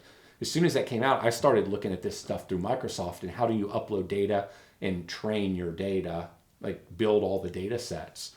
And it's still you had to spend a lot of money to run all your data through these AI models or like through Microsoft's model. and it would train on the data for a long period of time. It cost a ton of money to do that. And then you'd get a data set that AI could talk to. Mm-hmm. And then if you wanted to introduce like 20 more documents to it and the last 700 phone calls you had, the transcripts, you had to retrain the whole data set and do it all over again. Oh. And that's kind of how this... Is that still how it is? Yeah. At a very elementary level, that's how it works. That kind of sounds like a blockchain where like you have to go back, you have to reference every transaction to the beginning. Yeah, it's retraining all the data. And I'm leaving all kinds of steps out because like you have your training data that creates an inference set of data, but then it looks at recent data and it does all this error checking. It does all these things are happening. It's very sophisticated. It's becoming more and more sophisticated. Mm-hmm. But it's again, very elementary explanation to make the point that it's not as easy as just uploading some documents. So some of these tools like Gemini have given us the ability to maybe share Google Drive, but it can't ingest all your data. Mm-hmm. It's looking at some of your data. Or if there's a lot of data, it's focusing on a little bit of the data at a time, but not all of it. Mm-hmm. And so to train it on all your data is a whole different game, and that day will probably arrive, but it doesn't exist now. Mm-hmm. Well, that's the day that needs to arrive to have the example you gave, which is that companies can do that. Oh, I see. Okay. Yeah, this can happen right now. I see. Yeah, this is the other. What's the difference? What does the company have? You got to write the code, and you got to do it, and you got to spend all the money. Like somebody's got to spend the money on the tokens to build the data set for your company. Got it. It's back to my argument that in the future, the bigger companies win. Costs are going to keep coming down, but there's still going to be a cost to train on all your. If I want to take the last 5 years of CityTurf phone calls and train on them, there's two problems with that. One, it's going to cost a lot of money to do that, or whatever that number is. I don't know. It's going to cost a good bit of money to do that, to train on all that data. It's going to run for a long period of time, not like 5 minutes, maybe days. I don't know how long it's going to run. It's going to run. It's going to learn on all this. That's problem number one. So it's going to cost money. Most companies will not spend the money, so they won't get the benefit. Right. CityTurf hypothetically would do it. We're not doing it now, but we would do something like that. Cost us a bunch of money. We have competitive advantage over it. Right. But then could that entity not continually learn based on every call every day? Right now, we'd have to keep retraining on it. You have to retrain. Yeah. Okay. Yeah, everything's evolving so fast, and I'm at risk of saying some things that are slightly inaccurate, but sure, the gist of what I'm saying is that directionally accurate, because things keep changing. I have no idea where I'm right or wrong, but historically, you've had to retrain the whole data set again. Got it. Okay. Got it. Okay. Now here's the next problem that a company won't spend the money on. If I train on all the CityTurf data for the last 5 years, I've just trained into the system all the bad stuff that all the humans did and said.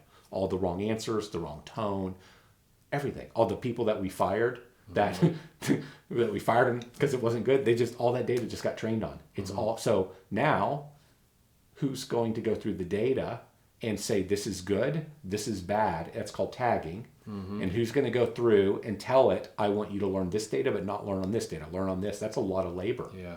Or can you write programs that will read the data and try to figure that out and then surface to a person and say, not sure if this is good or bad data, score it for me. Yeah. So like if you look at ChatGPT or Gemini, they have the little plus up hands at the bottom of your output. If you like the response, thumbs up. yeah. This is part of that training program. They're trying to learn if you like the answer, didn't like the answer. All that goes back into the mix as they're learning. Yeah. That's what that's for. Yeah. And so not a cat. Yeah. So yeah, that was right. exactly training. Yeah. All this stuff where you have to do the captchas and you got to do the pictures that we did before AI ever came out. That was training. That was data tagging that created data sets for AI.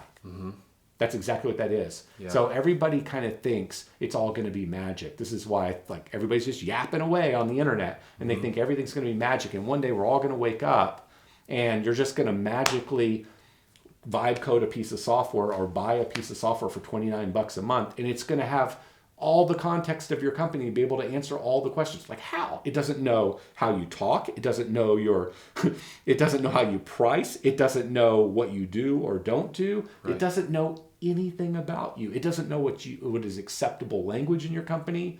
What like CityTurf's vibe is a vibe of friendly, educational,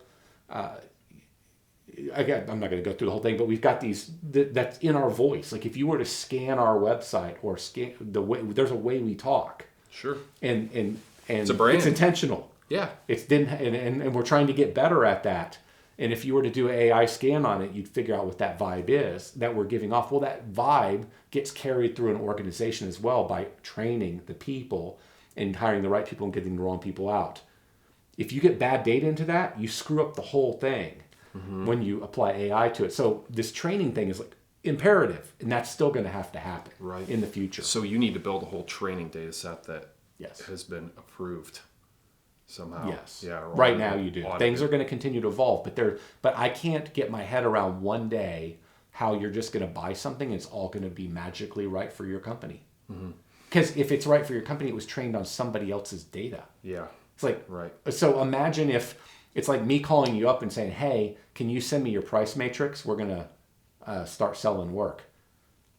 I mean, I'm either going to be making great money or I'm going to run myself out of business. We're in different markets. Yeah, pricing is a high risk example. Just think of that one example right there. But this applies all through these organizations. So that's why everybody thinks this nirvana is going to happen. It's like, yeah, it's going to happen, but it's going to take money and work. Yeah. And most companies aren't going to do it. And they're going to get filtered out, and slowly they're going to lose the game, and a different group is going to win the game. Right. Yeah. The business might be, or like the business for me as a consumer of this product, the ideal business would be that like I will pay you, and then you will somehow plug into my data set, or I will give you all my data, and you will build my model. That's what I think, because I always think of new business. I got like all these businesses I want to start. I just won't let myself start them. I think that that is probably how it would need to work initially. Yeah. Like if I was selling I'll give you an example. When I was pretty sure we were going to do another service autopilot, we weren't going to sell a service autopilot for less than $1,000 a month. Whatever it looked like. It was a whole new concept. It wasn't going to look like service autopilot. That's all. And so, but we weren't even going to bother going below $1,000 a month offering. And so it's going to be a smaller number of clients. But in a scenario like that in an AI world, I would imagine it's tech combined with a bit of actual data work that we help your service that we help your company with, because the companies won't do it. Right. And so you just want to go to the companies that are willing to pay for it. And if they're willing to pay for it and you can build the data models with the software, those guys are going to kill it. They're going to win. Right. And your argument is that the average owner should not try to figure it out on their own. They should wait for a solution that they can pay for to come in and plug this into their business. I mean, you can solve a solution now, but it's a simple analogy. And I mean this in the nicest way. You could vibe code something to solve 4 different problems in your company tomorrow.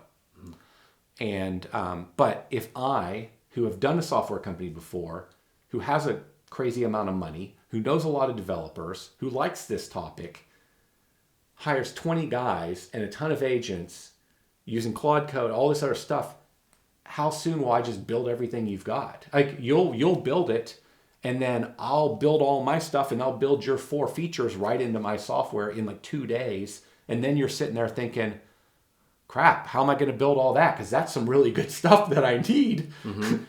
When are we going to build all that stuff? You're going to be in that perpetual state where somebody else who wants to build a business and has creative ideas is going to outbuild you in every possible way. Like, next thing you know, you're competing with a software business. Yeah, like you're never going to win. Never going to win. And you won't. And you're just going to constantly. But then there's going to be the sunk cost value. You're like, well, we spent all this time. We've implemented it. We should keep doing it. We should add a few. We could just do a few more things. I don't really need that. I want to spend the $500 a month. And so then you're losing. Yeah. You were fighting a war on 2 fronts now, right? You're trying to build your landscape business and fight your software. But the flip side of that coin is for somebody like me. I'm like, I would pay a lot of money right now for a company to come in and just do it all. Do it for me, right? But the company doesn't exist yet. Right, and it doesn't exist. And also, there's this other, like, timing is so tough because on this, also, it's changing so fast. I'll just make up a number. Like, you could spend $15,000 setting it up right now. And if you wait 4 months, maybe it's $6,000. And if you wait 2 more years, maybe it's free. I don't know. I don't know. But so it's like, okay, well, timing. Yeah, timing your entry. Right? And committing to a solution that then becomes irrelevant.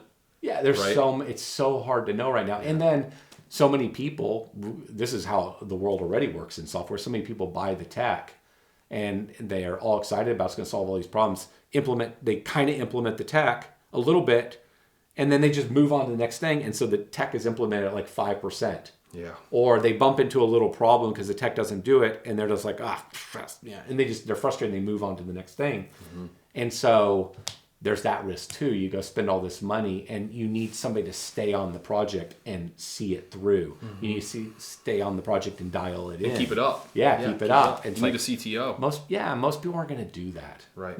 And so maybe you wait till it gets a little bit easier, and there's a little more clarity on where it's going. I don't know when that day is going to be. Right. It may not come. Mm-hmm. I don't know, because I think things are going to keep going. But I think for most people doing most of this stuff right now, it's too early. I don't think it matters. Right. And because most of it's a distraction. It's a distraction. Yeah. It's like, just continue to drag your feet. A lot of people disagree with me on this, mm-hmm. but I mean, nobody's running a software company with $100 million in funding and everybody's trying to kill you. Right. There's plenty of room for all of us to do a lot of stuff. Uh-huh. And so you've got a little bit of time here. You could burn a lot of money and time focused on things that will not move the needle. This is my message.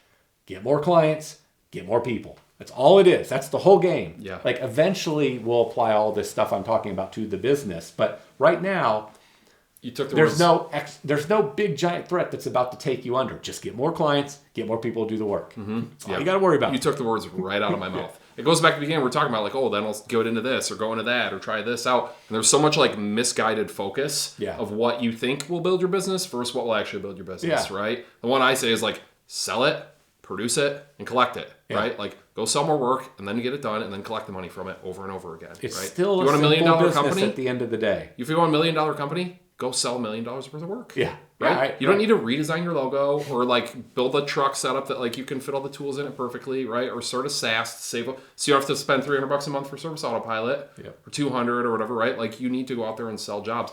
And the trap of entrepreneurship is that the beauty, you get to kind of work on whatever you want to work on, but oftentimes what you want to work on is not what the business needs. So you need to have the discipline to identify like, what does it need? And usually in the beginning, you're the person that has to go do that, because you can't hire somebody out to sell because you don't like selling, right?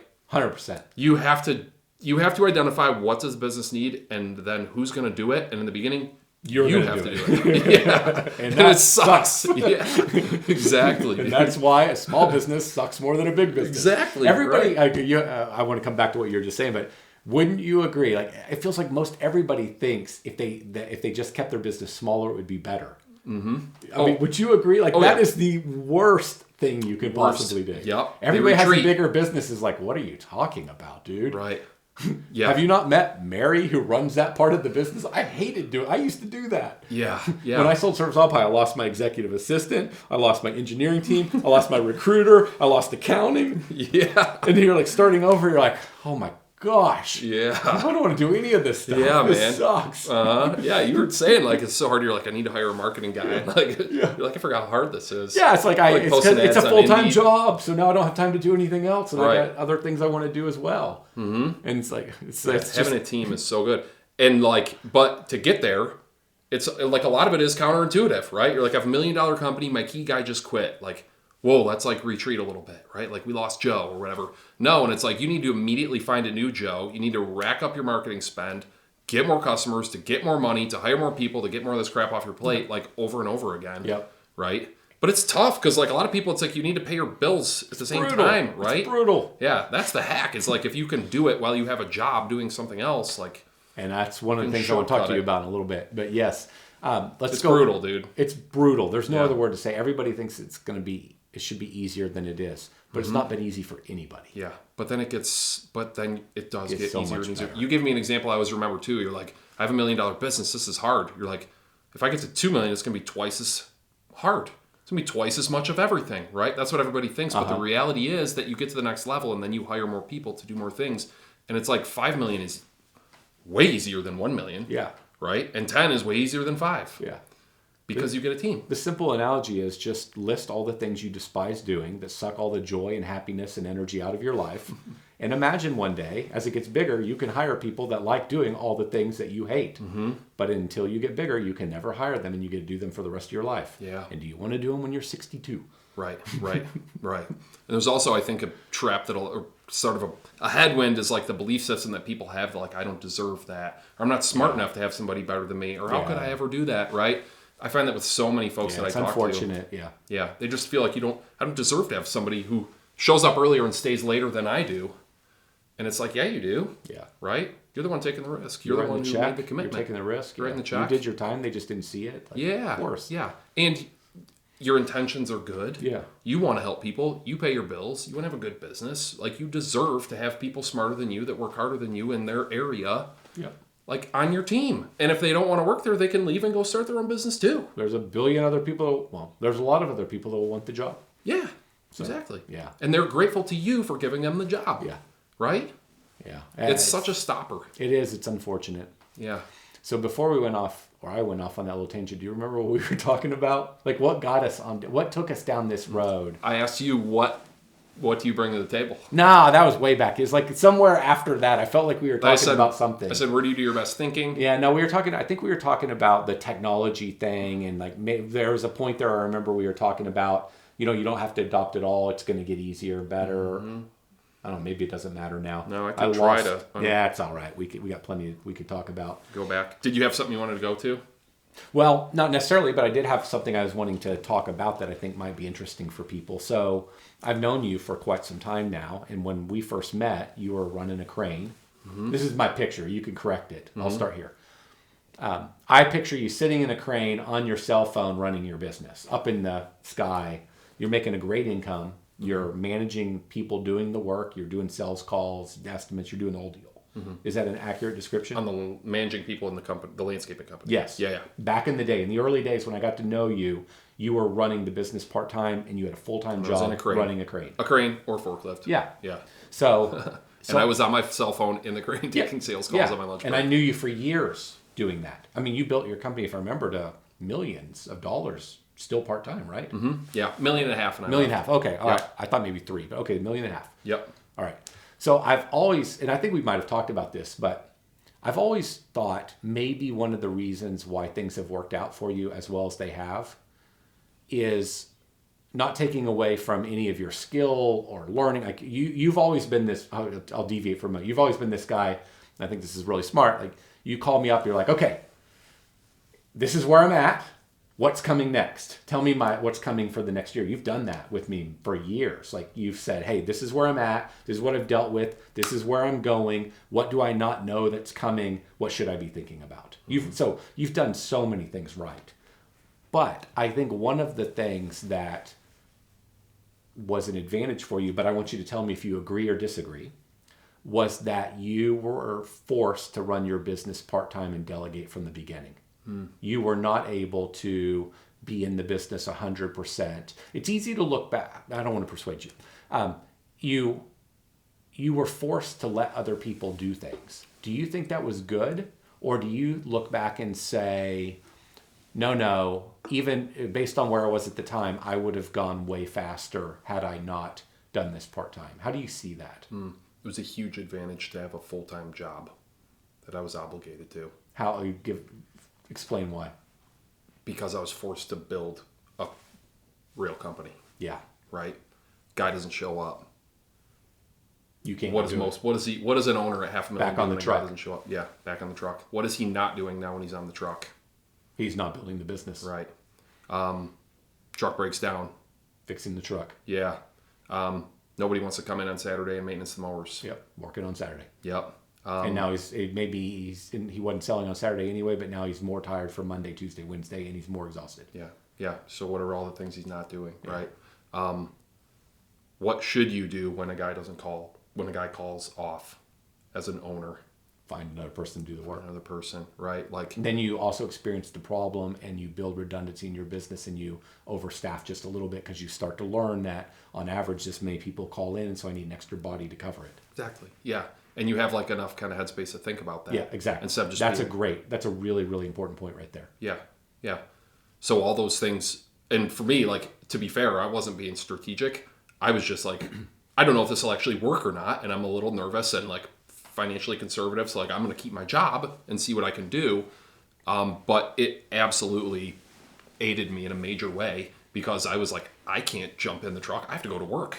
Yep. So I figured out that maybe I'm going to be a guy heavy here or there, and it's going to cost me, but it's going to be an advantage. Or I'm going to hire in twos and see who sticks, right?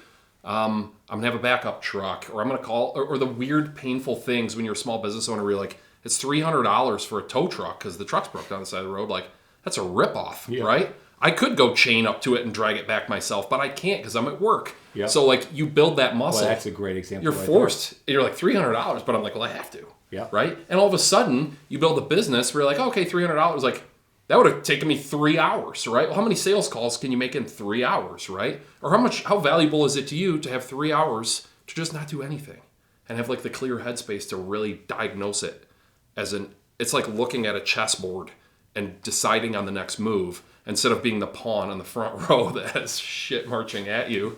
You know what I mean? It was a huge advantage. Yeah, absolutely. And one I was lucky to fall into. Yeah. I had wondered if you would agree. That was my premise, my theory. Mm-hmm. And it's a similar story to mine. Yeah. You know, I started City Turf, but I was doing 3 other businesses at the same time. Mm-hmm. Or 2, and then I ended up in 3rd. So I had 4 at one point. It was always had to be part-time. Now, it got a lot of attention because I worked an insane amount of hours. Mm-hmm. But then in 2010... 11 when Service Autopilot started going, 11 and 12, I could do nothing with City Turf. Yeah. So it was always part-time. Mm-hmm. And I think it was, I just think I would have meddled and dabbled, and like you, the tow truck example is so good. Mm-hmm. That's 100% something. I would have loaded up I had a racing trailer. Mm-hmm. I would have loaded up my racing trailer and I would have gone and done that for $300 probably. Mm-hmm. And that would be so stupid in the broad scheme of things. Yeah. Such a good analogy. It's the dollars per hour example that you always drilled into us of $10 an hour work, $100 an hour work, $1,000 an hour work. And it's so hard for most people to even wrap their head around something you could do that would generate $100 an hour. That's not hard though when you really It's not hard when you about it. Look at your business. And then pretty soon you see some stuff that could make you $10,000 an hour. And the leap is that it doesn't mean that you work for an hour and then $10,000 ends up in your bank account, right? But there are activities that can add $10,000 of value to the business, right? Decisions, exactly. Making the right decision, having enough headspace to make the decision, right? That right there is you think you're making $300 in a few hours, right? But you're losing out on $1,000 an hour decisions. You said that in a different way, and it was a really good insight. There's this value in not being on, not working. And so you could look at that time that is disconnecting time or thinking time and say, well, this is not productive time. I should be doing this other thing.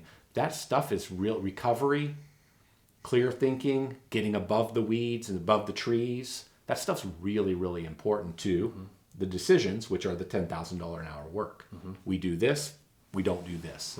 Right. And so that was a really important point that you made. Yeah. Most of us came up in a blue-collar environment where you, like, it's not work unless you're dirty and tired, right? Mm-hmm. And have you heard that testosterone makes pain feel good in some way for men? I don't know if I've heard that, but there's nothing about that doesn't sound believable to me. I mean, like a really hard work or like an exhausting workout, and you're like... I just think back to high school and stuff, like my most favorite thing was working out, like really hard stuff. Yeah. And now I'm like, well, I still actually like working out quite a bit, but actually getting back into it, there was that point where, like, for example, lifting, there's that point where it's a little like uncomfortable, but then you start to like it a little bit again. Yeah. But I still think, I'm sure my testosterone is probably nowhere close to what it was when I was in high school, but it is, like, to your point, it's very different than, I used to, like, the pain was good. Yeah. If you didn't have pain, it's like, what were we doing here today? This wasn't even worth my time. Mm-hmm. And then pretty soon you're working out every day. Yeah. Right? Have you had that experience where you're working out? I had an experience, I get my blood drawn. She's like, holy crap, your liver enzymes are screwed up.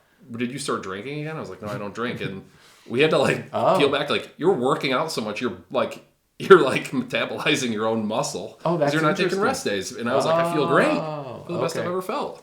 Right? So there's that muscle too. And there is that. That's a great point right there. Yeah, it's like it feels good. You're like, when you go tow a truck home, you're like, I did something. Today, I got something done. And when you go like sit on a park bench for an hour or a run. Yeah, we're not wired for this. It feels wrong. Yeah. Yeah. You're like, sit on a park bench. All my people are working. And it's like, yeah, but you are like searching for the next revelation that could make you $10,000 in an hour. Yeah.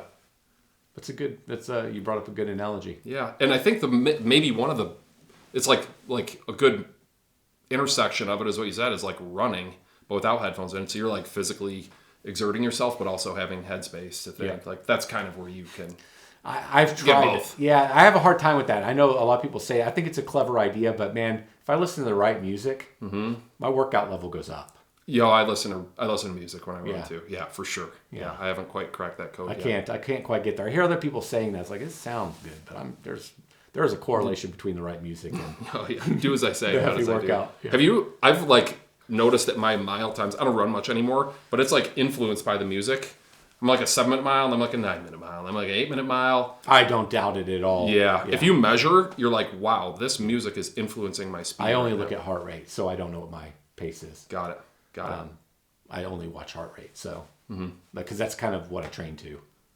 Yeah. But, back to the away from the business. How many people do you know that were in their business every day and something forced them that they had to be gone for a while and the business benefited? Oh, that's the other part of the insight. Some of the guys I've met that are the single most successful people, something happened and they had to get out of the business. Yeah. Yeah. And your people appreciate it. Yeah. Good people want you to get out of the way because they want ownership of their role. Yeah. Or the business itself. Yeah. Yeah. That was I learned that lesson probably 15 years ago, and I saw it towards the beginning of Service Alpi. I had learned that lesson. I met several people that were Service Alpi members or not. Maybe they weren't, and that was the story. It was shocking. Yeah. So I think that did influence my general belief. Then I observed it in me, and then I've known you and other people, and like I see the same. It's like the same story over and over again. And it doesn't work that way for everybody. There's plenty of people that, there's plenty of people that start a business part time and don't go all in, and then they fall back to the job because it's easier. So there's also this counter argument that you burn the boats. Burn the boats. Yeah. And I don't know how you tell a person which one's the right one for them. I don't know. I don't know if that's an answer you need to answer yourself. You were the reason I burned the boats. Because I think you were definitely to a place it was time to burn the boats. Yeah. I talked to you about it too. I'm like, I don't know if I should do it. And you're like, dude, it's time. Probably do it. Yeah. It's time. There are two things that caused me to burn the boats. One, I would sit in the break room at work and I would look at the guys around that were 30 years older than me and think like, one day I could be him. Yeah. If I stay in this career. Yeah, you were making other problem is you were making really good money. Oh yeah. That was another problem. Yeah. Good money. Made it harder. If you were making like $40,000 a year, it's like, okay, well I can walk from this easier. Right. Yeah. No. Economic security, pension, great benefits, a reasonably like enjoyable job, and like it was it's a great job, right? And I wouldn't have been able to do this without that job, right? So I'm grateful for it. But I would look at guys in that career line of work ahead of me 30 years and look at them and say like, okay, one day if I work really hard, I could be him. And then I looked at you and said like, or if I go down this path, maybe I could be him someday, right? And that was the path I took. Chose right. Yeah. It's pretty obvious it worked out really Worked out so far, man. And there was one other I think you're winning. I'm doing all right, man. Yeah, I appreciate all the advice over the years. One other thing that's like super tactical that I did is I was doing a price increase campaign in the business. And it was pretty methodical. Are we talking when you're on the crane or are you out in the business? This would be at night on the weekend. Oh no, I was still on the crane. Okay. Yeah, I was still working. So at night on the weekends where I'm doing price increases.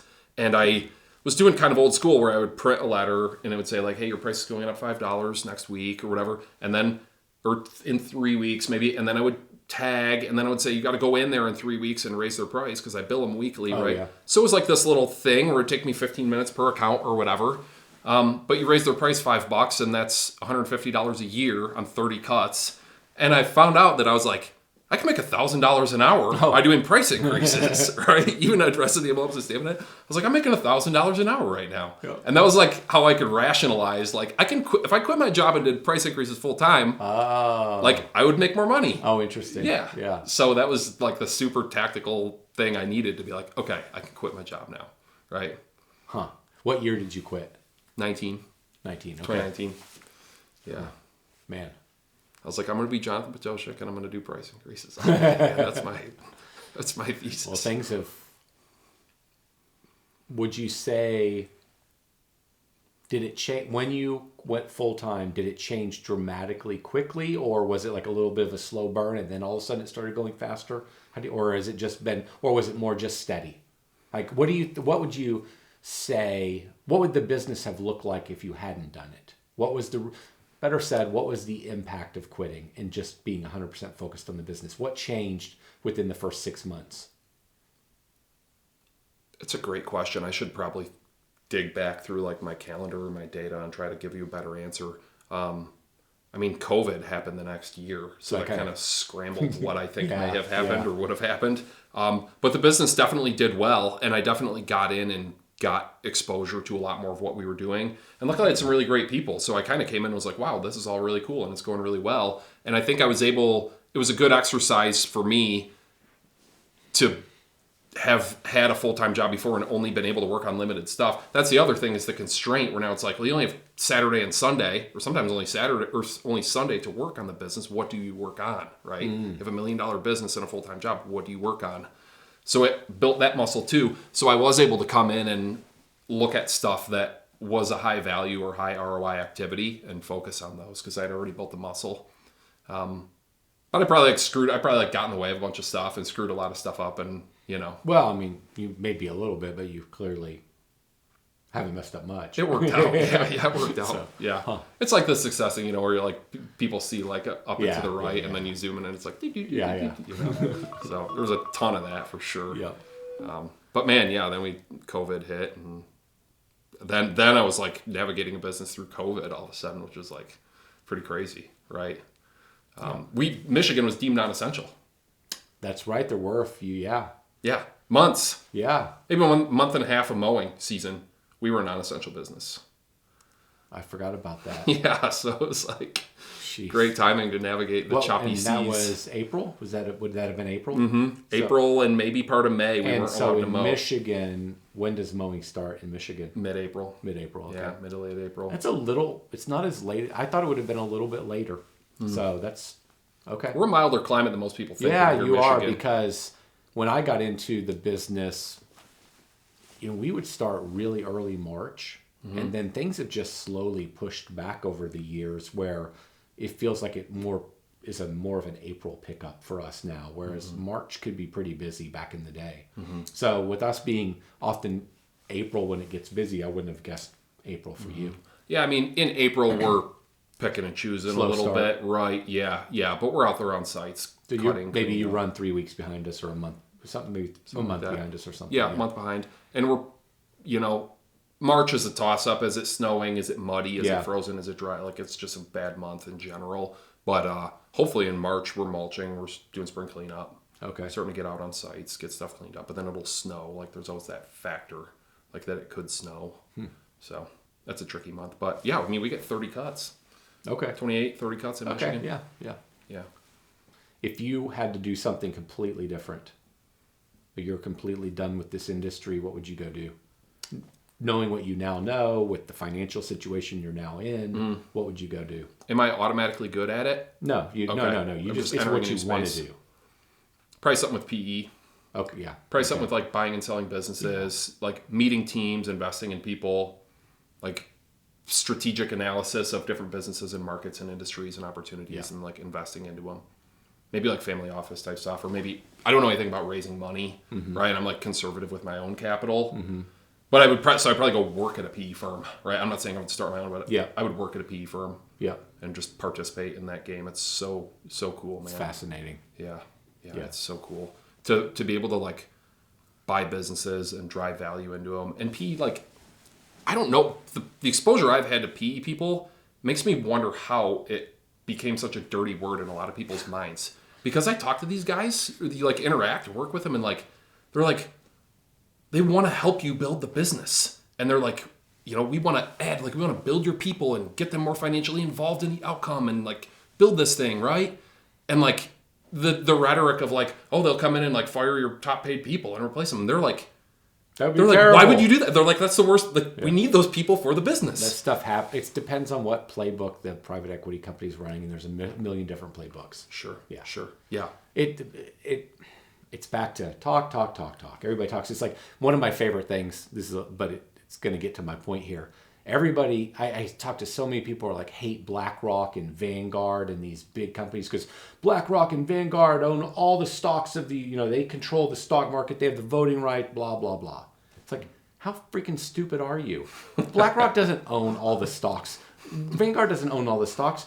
They have funds that we have invested our money in through Vanguard, and that's why so many people, why Vanguard owns so much stock, is because everybody is invested in their funds. Yeah. It's not like some dude at Vanguard or BlackRock that bought all the stock up. Right. Like, what are we talking about? That's what I think happens in private equity. Funds, it's like a few things, like get out there and people, and there are bad actors that do financial engineering, there's leverage, but there's all this stuff that happens in private equity. Right.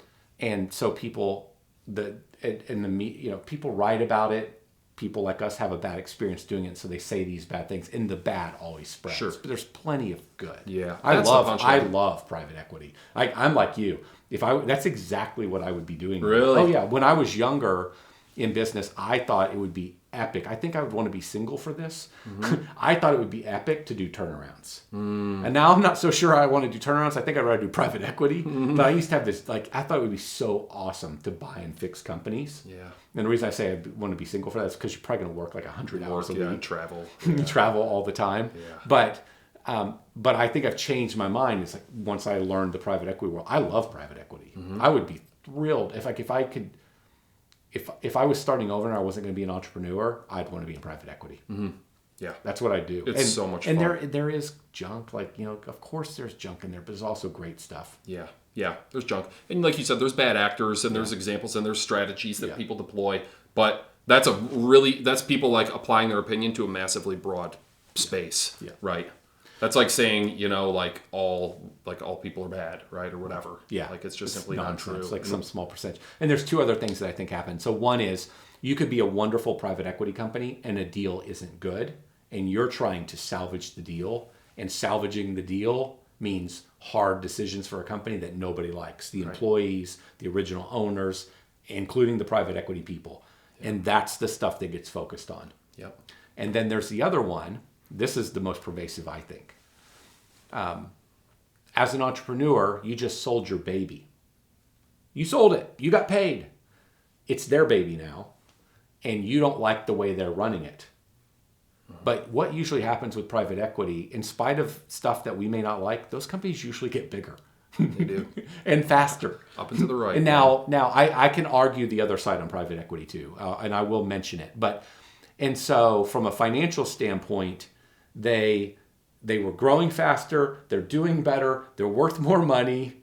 People in them are probably even making more money possibly. Some of the employees might have even got a little ownership now, and when the thing sells, they're going to get some money. None of that would ever happen before. But the entrepreneur doesn't like it because you just messed with his baby. Right. And you're doing things he wouldn't have done. Yeah. But maybe those things are better sometimes. Maybe they're worse sometimes. Right. And so I think a lot of entrepreneurs feel a lot of pain around it. Yeah. Better for some, Their worse vision for some. didn't get executed. Yeah. Yeah. And teams feel a lot of pain about it. And to be clear, there is change, right? Yeah. And it's painful. And it's even just I'm using a new software now, or I'd never had to do that before. Or this is less efficient for me in my role than it used to be. And we're because there's compliance involved or whatever.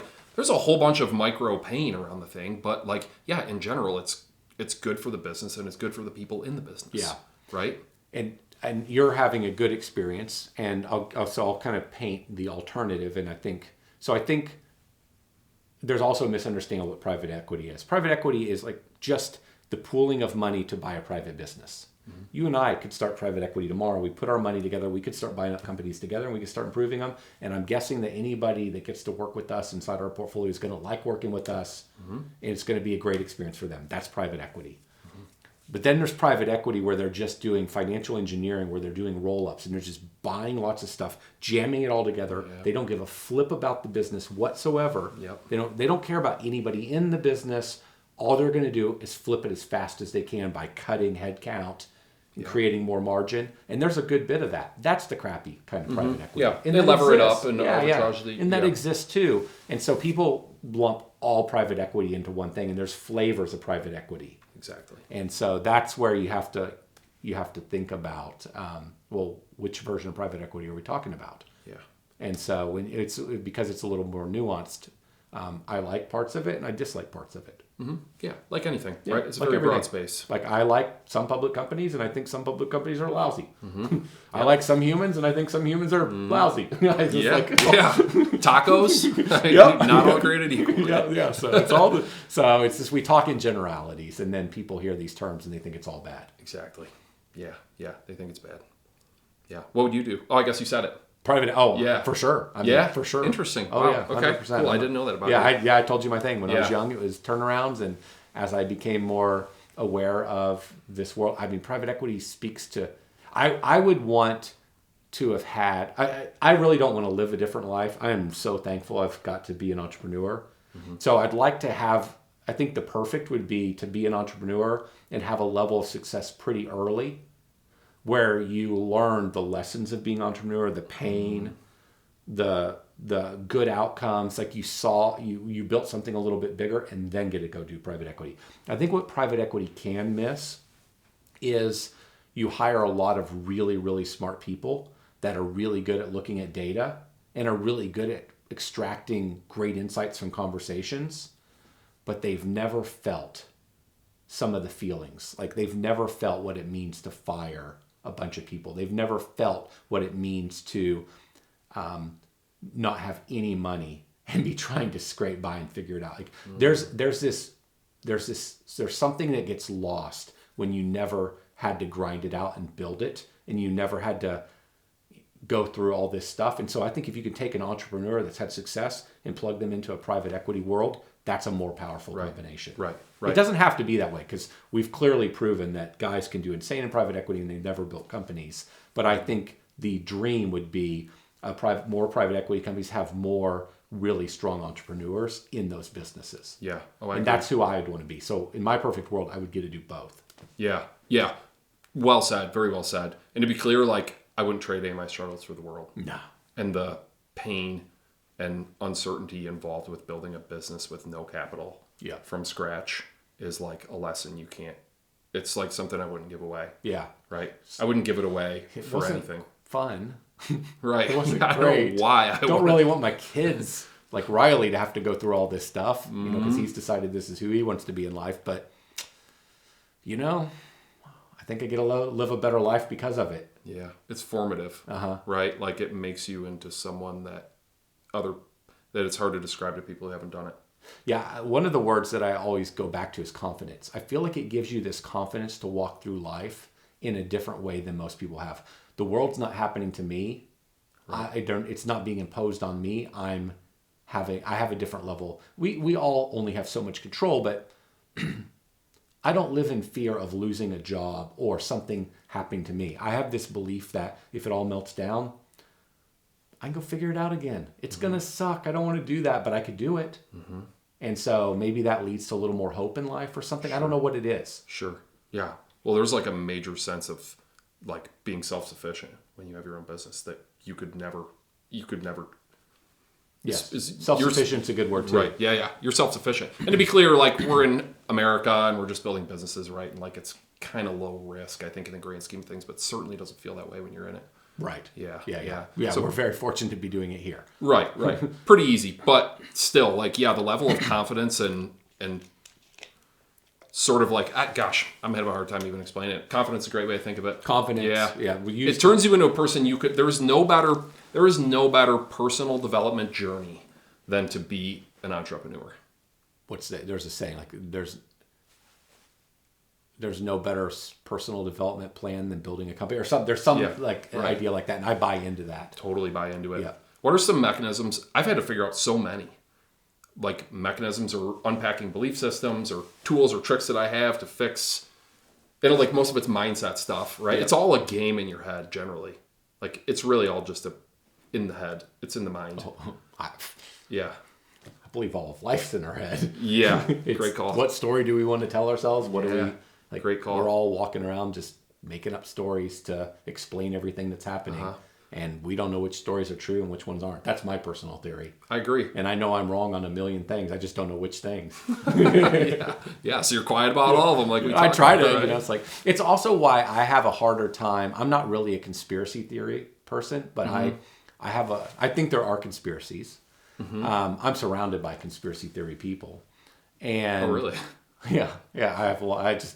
I'm being overly dramatic. There's a lot of people in my world that are into conspiracy theories. Now, common trait is they don't tend to own businesses, and they sure don't own big businesses. And I tend to theorize that the bigger the business you own with the more human beings, the less you believe most of the conspiracy theories, because you are reminded constantly that it is near impossible to get all these people to do what you want them to do, and never talk about it, and never disagree. And so, crisis actors or whatever. Whatever. I was like, I don't know, man. I've ran a few big companies. This is a little harder. So hard to It organize. sounds really good, but I don't know how you. Yeah. So anyway, You ever tried to get 10 people to cut grass all at once? Yeah, dude. So anyway, it's like I don't know how I went off on that, but like kind of talking about mindset and things I've learned over time. Like I feel like my political beliefs, so many beliefs, the stories I tell myself, it's been so massively impacted by building things and seeing what it means to try to manage people and create a vision and pull things off. And it's like, man, it's really valuable lessons. It's really valuable. Yeah, and I think it's led me to be a calmer person. It's led me to worry less. It's led me, not because I have money, just because you eventually learn, this is another thing I hear myself say all the time, is like you eventually learn, hey, we can engineer a solution to the problem. We'll figure it out. I used to always say that with the team. Like one of the things that builds confidence is you keep having all these problems thrown at you and you keep realizing like we engineered a solution to that. We engineered a solution to that. Oh my gosh, I thought that was going to take us down. We solved that. And then eventually you're like, geez, we've kind of solved everything that's ever been thrown at us. Why is it going to change tomorrow? Right. That brings a peace of mind. It brings a confidence. It brings your heart rate comes down. You're calmer. There's less stress in your life. Like that's all good stuff. Yeah. And you'll either worry yourself to death or you'll get out of business or you'll figure out how to manage that. What is your tool to manage that? Yeah. One that I have just cultivated over the years of being in business is like I can spin anything into a positive. And I'll brainwash myself into making this a good thing. Optimists win in life. Yeah, right. Yeah, you'd rather be optimistic and wrong than pessimistic and right. Because then you're just living your whole life miserable. It sucks either way. Yeah, exactly. I can spin it. And also, to that point, so far the path of the world has been up. So if you've been a pessimist on everything, you've been on the wrong side of history. Yeah. And I think that's going to continue to be the story, is my personal belief. Yeah. I mean, there will be bad things like there have been, and there will be more bad things to come, and there are bad people, and there are conspiracies. I believe all that. But on the whole, I think we're still continuing on. Abundance. Yeah. That's my philosophy, my belief. We'll see. Yeah. Yeah. Well, it's a good belief to have, right? Yeah. It makes life more enjoyable. If you could be the best in the world at anything, but try to stray away from like the best investor, or like the mind reader, like something just driven to success, like we're probably wired to go to. If you could be the best in the world at one thing, what would it be? Racing cars. Okay, you already had an answer. Cool, man. I don't know if I would really want to do solely that, because I don't know if but that's my answer. But if I had that experience, am I really wired to be a person that would be maniacal about one thing and only one thing in life? I'm not sure. Like it sounds good, but I think I like a lot of variance. Yeah. That's one of the cool things we get to do as entrepreneurs. Of course. We get to do all kinds of things and see all kinds of things and figure out where do we fit into this world and where do we fit into the business and who are our people and who's our group. Like these are my entrepreneur friends that I hang out with. So I'm sure. So I don't know. I don't know if it would really live up to what I imagined, because I like the variance, but I don't know if I'm the guy that would just go all the way down the road of one craft and be perfectly happy. But that's the story I tell myself. Yeah. That would be awesome. To be the best in the world, that's something you just got to be maniacally focused on it, right? Yeah. You make a great point about entrepreneurship. It's like a lifestyle. It's like a path of life that you get to pick all those things. That few get to do it. Yeah. And few get to do it at a high level. Yeah. It's great. Yeah. Race car driver, man. What would you pick? I would be an NFL quarterback. Okay. So the more, I really still don't know much about football, but the more I watch football, like there's 7 billion people or 8 billion people in the world. There are like 10 really good quarterbacks right now. Yeah. And to be faced, so it has nothing to do with like money or stardom or anything, but like to be an NFL quarterback, you get presented with a problem, laid out in front of you, and then it executes, and you get like a very short window of time to like physically like navigate the problem, and then you get knocked down, and then it all resets, and you get like a whole new set, and it's different, and you're trying to like unpack this problem, and then like execute and lead a team of people to like beat the problem like over and over again. Can you imagine how fun that would be if you were good at it? It's exactly how racing is. Right. Okay. Yeah. And I totally imagine it, because I'll give you an example. If you carry 5 miles an hour more speed coming out of a corner, it's completely changed your next corner. So every corner is constantly changing based on, did you get a pass, not get a pass? Did you get held up? Did you miss an apex? Did you carry more speed in, more speed out? Did you brake a little too hard? It's constantly changing every single element every single time you go around the track. Wow. And you're constantly adjusting. So they're all interconnected. It's not each individual turn. It's like all your run affects how you make decisions. Every decision changes constantly. Wow. Yeah. Is Formula One the pinnacle of race car driving? I mean, it's not the most interesting to me, because Formula One is based on a combination of driver and car. Whereas if you take Indy or some of these others, the cars are equal. Equalizing. And so it's more about the driver. Would that be a stock car? Yeah, or spec or whatever they want. There's different terms in different racing. Like Miatas are the biggest amateur racing league in the United States. I got 4 of them. And so a Miata is called spec. And it might be called something different elsewhere, but it's equally matching the car to where all cars are as similar as absolutely possible. Like as an example, in a spec Miata, if you're in the top finishers and you come off track, they weigh the car with you and everything. Like they're trying to make it as equal as possible. Sure. And I love that. There's a salary cap in football, right? Yeah. There's an equalizer. And so some of these other forms of racing become more about the driver, whereas Formula One is a combination of both the driver and the car. Yeah. So like, you could make an argument that Verstappen's the greatest F1 driver right now, but he's not the greatest right now because his car isn't kicking butt. Mercedes is winning right now. And so I tend to like the racing where it's about the driver. Sure. Yeah. But anyway, your football thing totally resonated with me. That's why I brought that up. And I think generally, so you probably have experience. Did you play quarterback? I did. No, I didn't you didn't? football. I thought maybe the way you didn't. No, I not thought at all. maybe the way you articulated it that you had that experience. And so, but yeah, exactly the same. And it's a different, but it's similar in racing. I'll say one more thing about racing. In the early days, I'd gone out with these guys that were phenomenal. And the other thing you wouldn't expect in racing is just incredible exhaustion and sweat. Wow. Your heart rate is elevated. You are on. It's like there's nothing else you can think about. You're on the edge at every single second. Yeah. If you're driving the car, if you're driving to your limits, you're constantly on the edge. And so there's an element where like you definitely relax, and like a good. The lower your heart rate is, the better you perform. Like a quarterback, to get their heart rate down is going to perform better than a quarterback with a high heart rate. That, of course, happens in racing. But most people, the way they think about racing, or they think about a lot of these sports, outside of, say, football, is they just don't see them as exhausting or hard as they are. But even in something where you're sitting in a car, you're strapped in, there's a whole heart rate element to that sport as well, where it can get very elevated and you've got to bring it down to be in control. Like you're coming into a corner, you might want to exhale. You're literally trying to bring your heart rate down. Wow. So even in a car, some of the same things are happening that would happen in football on the field. Yeah, zen. Yeah, it's a zen sport. Yeah. So anyway, got off on a tangent that I like. So that's cool. No, I love that. That's what I was looking for. I don't know if I'm going to do coaching again or not. Kind of ends up there's a part of me that's interested in doing it. I've thought about just taking on like 4 or 5 clients. Yeah, high ticket stuff, like guys building big stuff that I could really like. It would be more exciting too, because I could say, hey, here's what we're seeing, here's what I'm seeing, here's what's working, and you know they're going to go implement it. Yeah. And then they're getting real value. Right. Those are the guys I like coaching. Yeah. I have a couple now. Yeah. And if I'm going to do it, I mean, the other problem I have is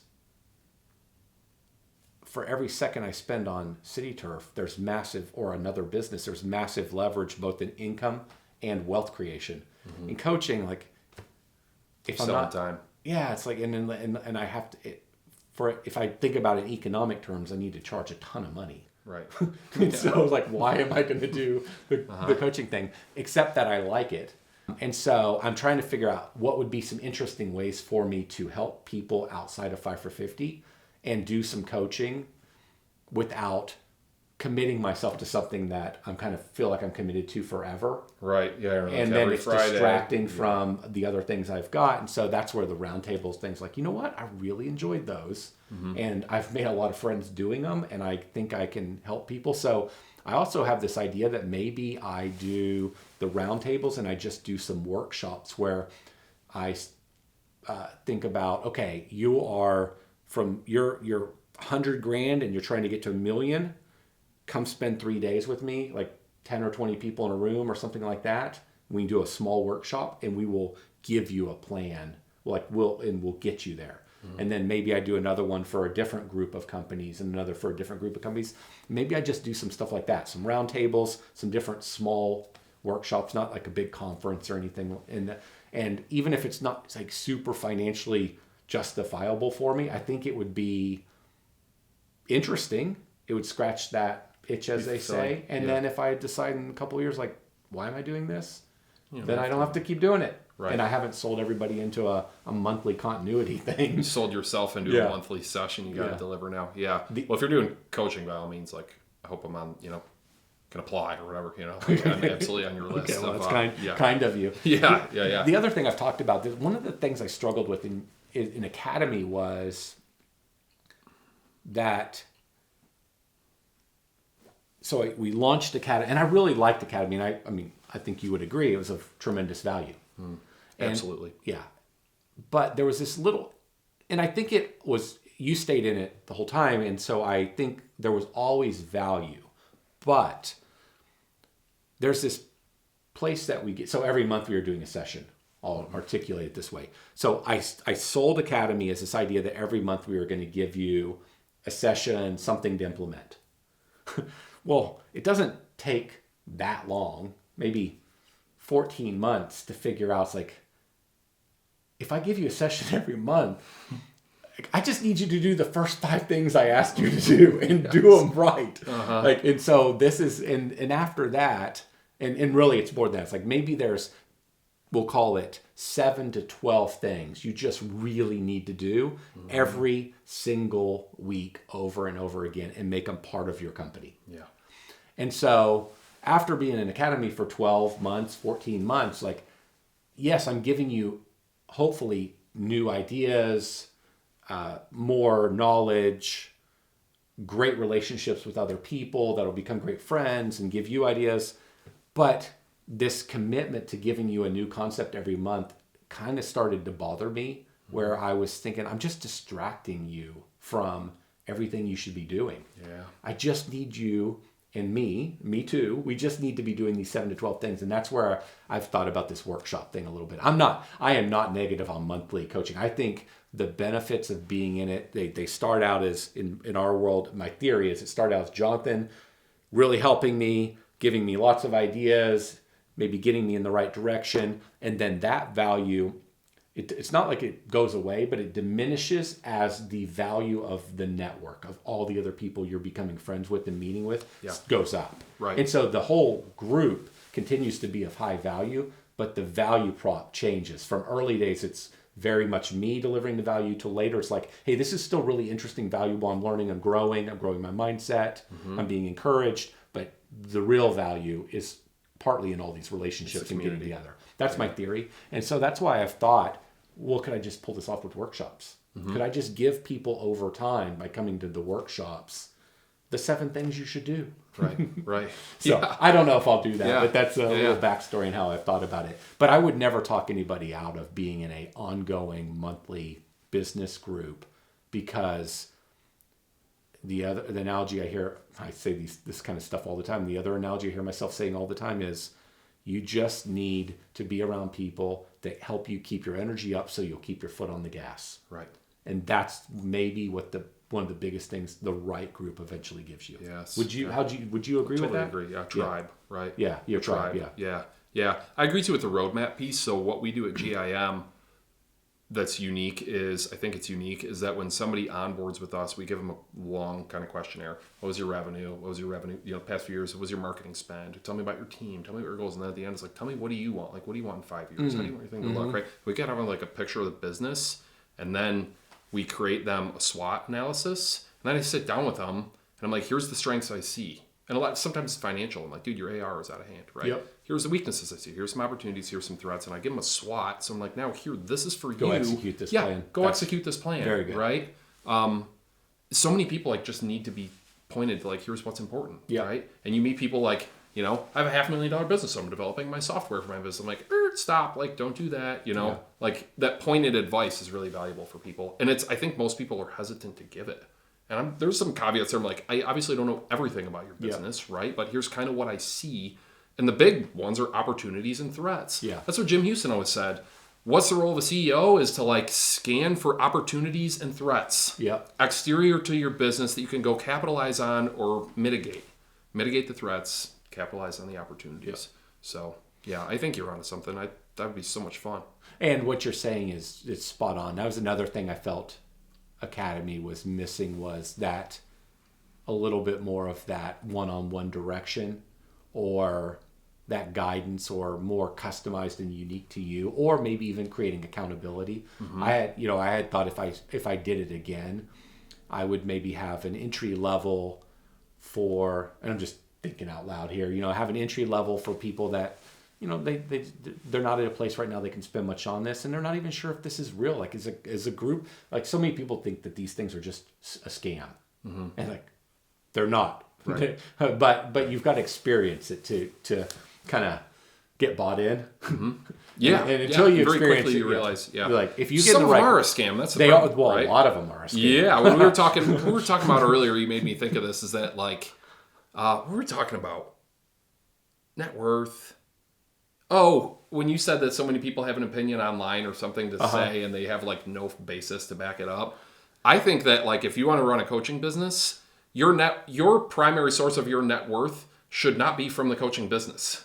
Oh, right? If you're not still in the game, what are we talking about? Yeah, your net worth should come from the thing that you're teaching people about. Oh, yeah. And that's exactly the opposite of how most of it works. Yeah. It's like, I'm going to start a coaching business. Yeah. I understand how this stuff got a negative connotation. Yeah. It's just that when you find the right one, it will change your life. It will shortcut so many things and bypass so many things. It'll open your mindset and give you the tribe. Like I'm not the only one going through this, right? Like you can just meet somebody. Like I felt like I was just meeting people. I'm like, you do that too, right? Like it was like my people all of a sudden. You know what I mean? Yeah. Or to go like be able to ask somebody with a $2 million business, like, what do you do? And just be able to like hang out with that person and share dinner. It's like incredible. And then trade phone numbers and you text each other and like, dude, I'm having this problem, and you're on the phone with them next thing. I was like, that's epic. It's epic. You're not going to get that anywhere else. Mm-hmm. It can't be built. Mm-mm. And no. It can't be. Way back. Call it late 20s. I'm in maybe 30. I'm in a local business group with some really successful, smart guys. Maybe 8 of us. Everybody was winning in that group, and it was free.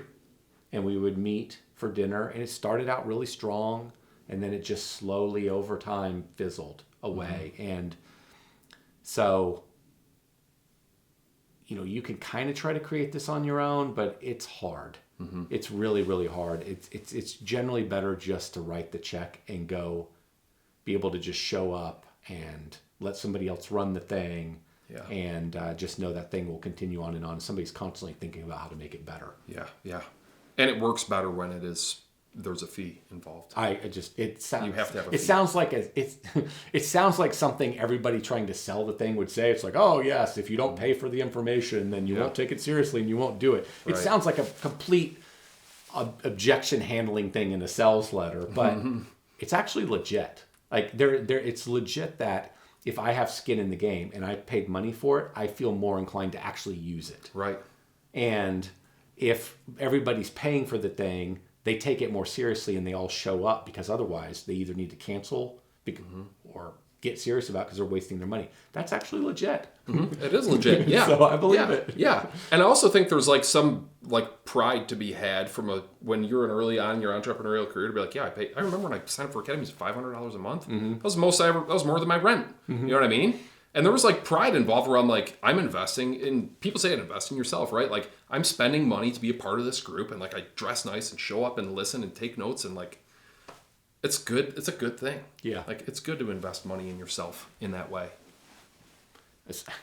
I don't know how we got off on the coaching thing, but I do feel strongly that more people should do it. And the simple analogy is, I think about sports oftentimes, like the idea that you would get to the highest level in sports all by yourself, that you never had a coach, is just like, it's impossible. No, it's never happens. Absolutely does not happen. Like, it will go back to my racing thing. Every race car driver has had a coach since they were a little kid, most likely. That's how you get great. Why is it different in business exactly? Mark Zuckerberg, as this young guy, Mark Zuckerberg had the highest level of coaching from his early 20s when he started this company. Wow. These guys have all had coaches. They all have business coaches. Like, and it's just, totally. I've got, one of my best friends from, I know I've mentioned him to you. His name's Tim. He was high up in PepsiCo in that world. Oh yeah. He had a coach. PepsiCo paid for their top people to have coaches. Like, this is what you do. Right. Like, we don't just, this is how you go fast. Absolutely. It is like a skill set that you can learn, right? Yeah. And you can be trained. But business owners, for whatever reason, think that this makes no sense and this is dumb and everybody's scamming me. Yeah. But I'm just going to figure this out the hard. Like, what are we talking about? This is just, like, nobody else that's operating at the highest level in the world plays this game. They all get coaching. They all get coaching.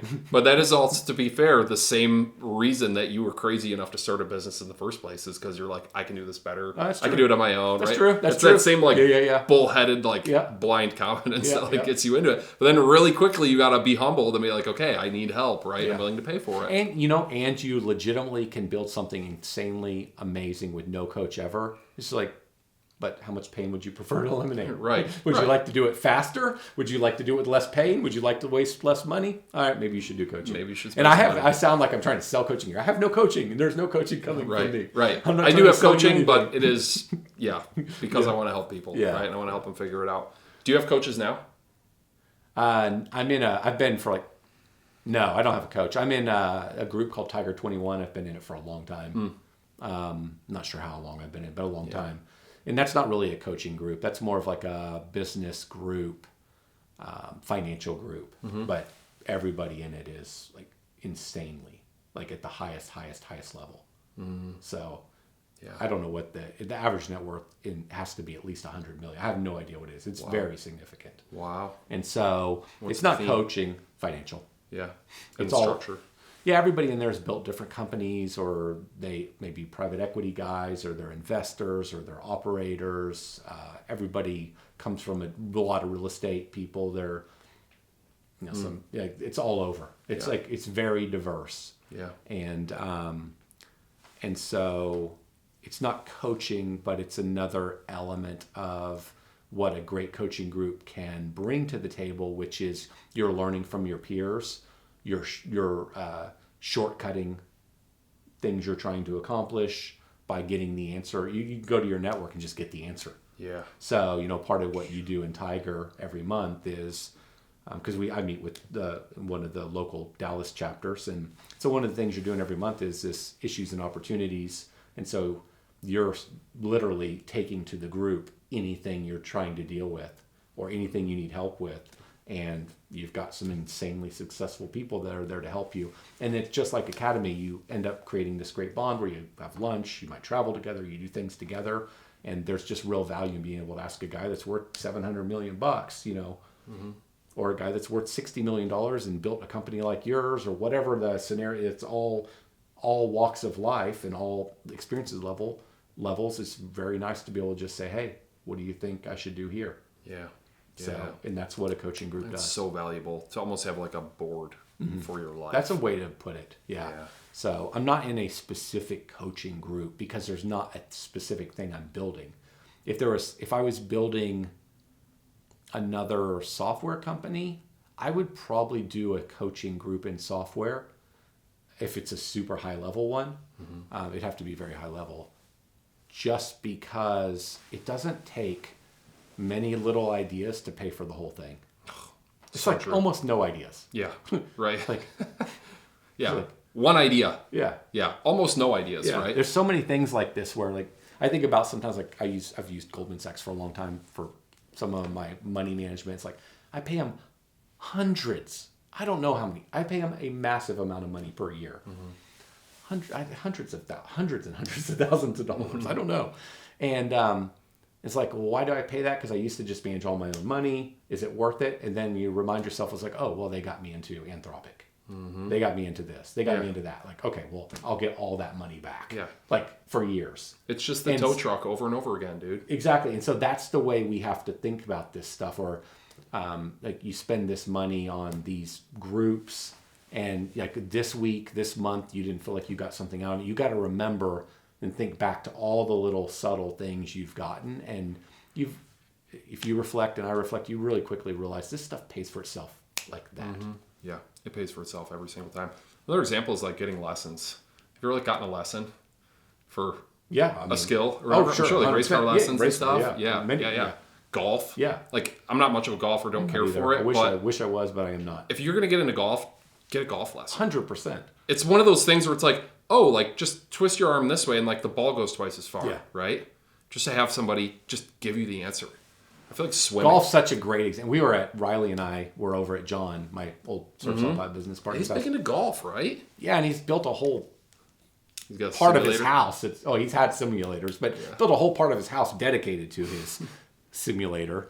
And so Riley's in there with them, and like it's the example of coaching. John just had Riley make like 2 tweaks based on the data in the simulator, and Riley was just one after another hitting them straight. Right. And it's like that.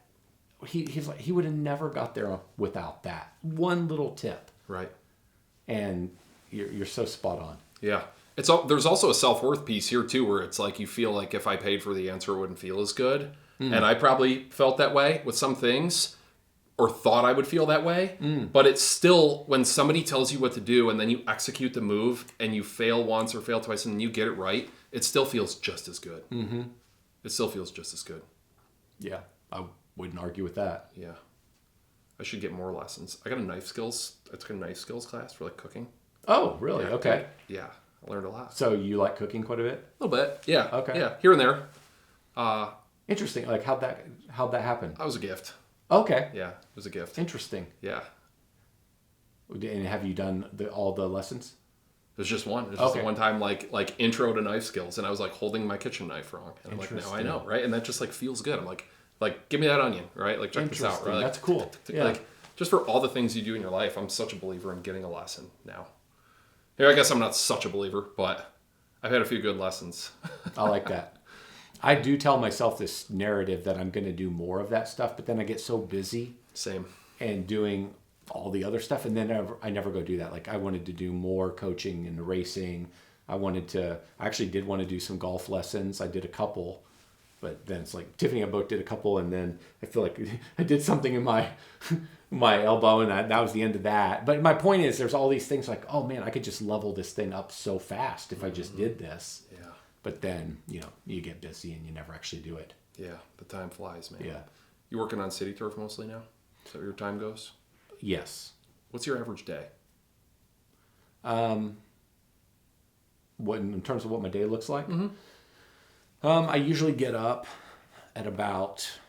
It's all over the board. It's a mess.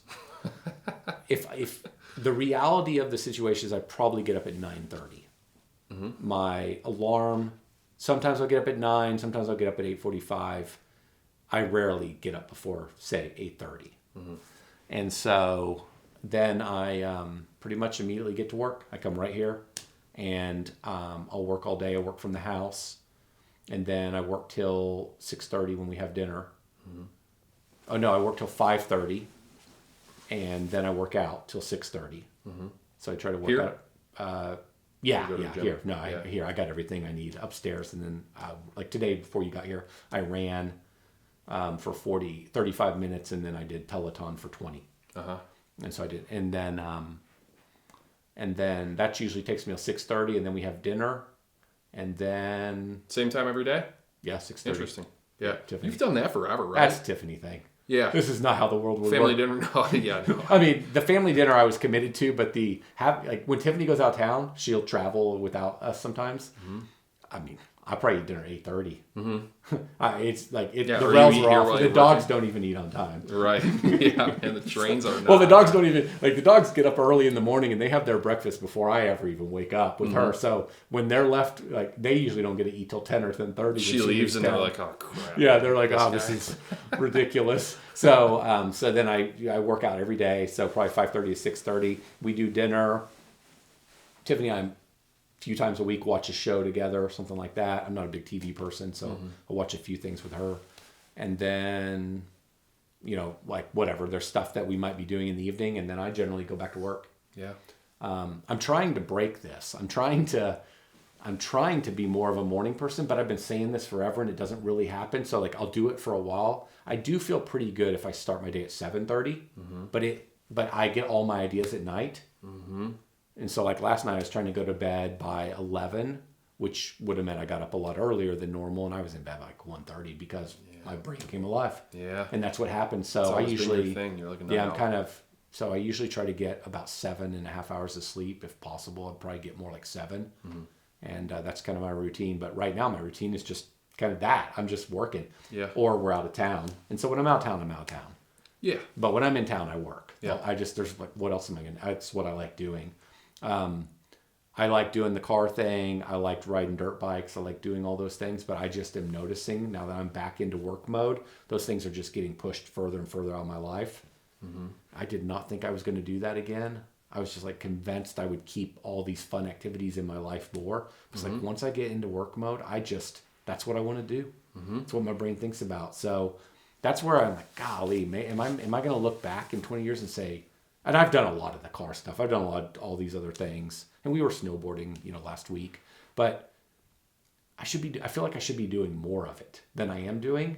But then, and so I wonder if I'm doing it wrong. More fun stuff or more? Yeah, more fun. It's like, I love this stuff. Why am I not doing more of it?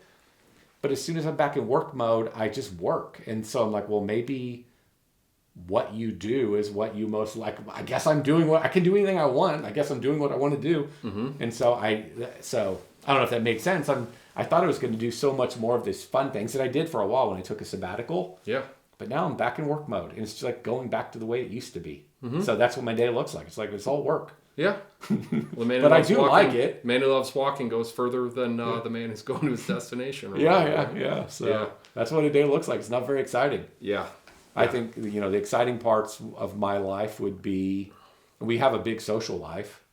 Or we do a lot of stuff with friends when we're in town. So, we're usually doing stuff on the weekends at night. Mm-hmm. But then I work on weekends too. If Tiffany doesn't have anything planned, I'll work on Sunday. I just work. I just like working. Mm-hmm. My brain's always thinking about, or maybe we'll go to the track for a weekend, or maybe I'll go ride dirt bikes, but that's been slim here lately, or travel. So I do travel so much that I feel like when I'm not traveling, I want to work. Right. I think that may be part of the problem. Right. Do you work when you travel? No, never. Except when I was in Telluride, I did work about 3 hours a day, maybe 4. Yeah. But it was more, some of it was keeping people moving and some of it was like thinking work. Mm-hmm. But no, historically when I'm traveling, I'm completely off. And I think that's one of the reasons why when I'm home, I work. Right. And so, it's kind of boring, I guess, but I like it. I don't know. What's all that matters, What's yours like? Yeah. It's all work right now, really. So what's a day for you? I know you work out. I know you. Yeah, wake up early. What time do you get up? I wake up between 5 and 6:30. I would say between 5:30 and 6:30. Okay. Be the average. Generally set an alarm. Sometimes I've gone to bed 2.5 hours before you get up. Yeah. Well, I'm not a morning person either. Oh, you're not? No, okay. not naturally. Oh, okay. No, not naturally. But I do feel good.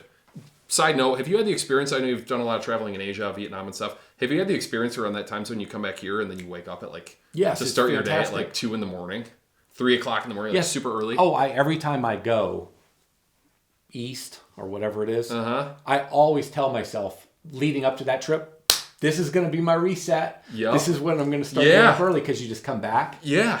But it's always the same thing. It lasts for some amount of time. And then one night I have all these ideas and I just go and I work. And then the next day is a shorter amount of work time. So I feel guilty. So I work long and then I get back to my old ways. I do it all this time. Yeah. 100%. Yeah. I love it when you get back to it. You feel like Superman. That's fantastic. Like I woke up 2:30 this morning to start the day. Yeah, it's insane. Yeah. I love that. Yeah, it lasts like 2 weeks, 2-3 weeks. Yeah, and you're like, well, you're still getting up at 5:30. I'm back to my I'm not loving it. Yeah. I'll occasionally there are days where I know I have nothing in the morning and I just won't set an alarm. To me, that is like the biggest luxury in life is waking up without an alarm clock. Which I had for a lot of years, and now I'm kind of in hustle mode again. I don't really know that because I feel like if I don't set my alarm, I'll never wake up. Oh, yeah. Because all my good sleep happen. This is another. I want to come back to you, but all my good sleep happens after 3 a.m. And I wonder if it's because I've stayed up. Like if you look at the data, all my REM sleep, all my deep sleep, everything happens late in the cycle. And I wonder if it's because I programmed myself that way over so many years. And so I guess I naturally wake up around 10, but I'm paranoid not to set my alarm. Really? Because I'm afraid I might sleep till 11. I mean, and I probably would many days.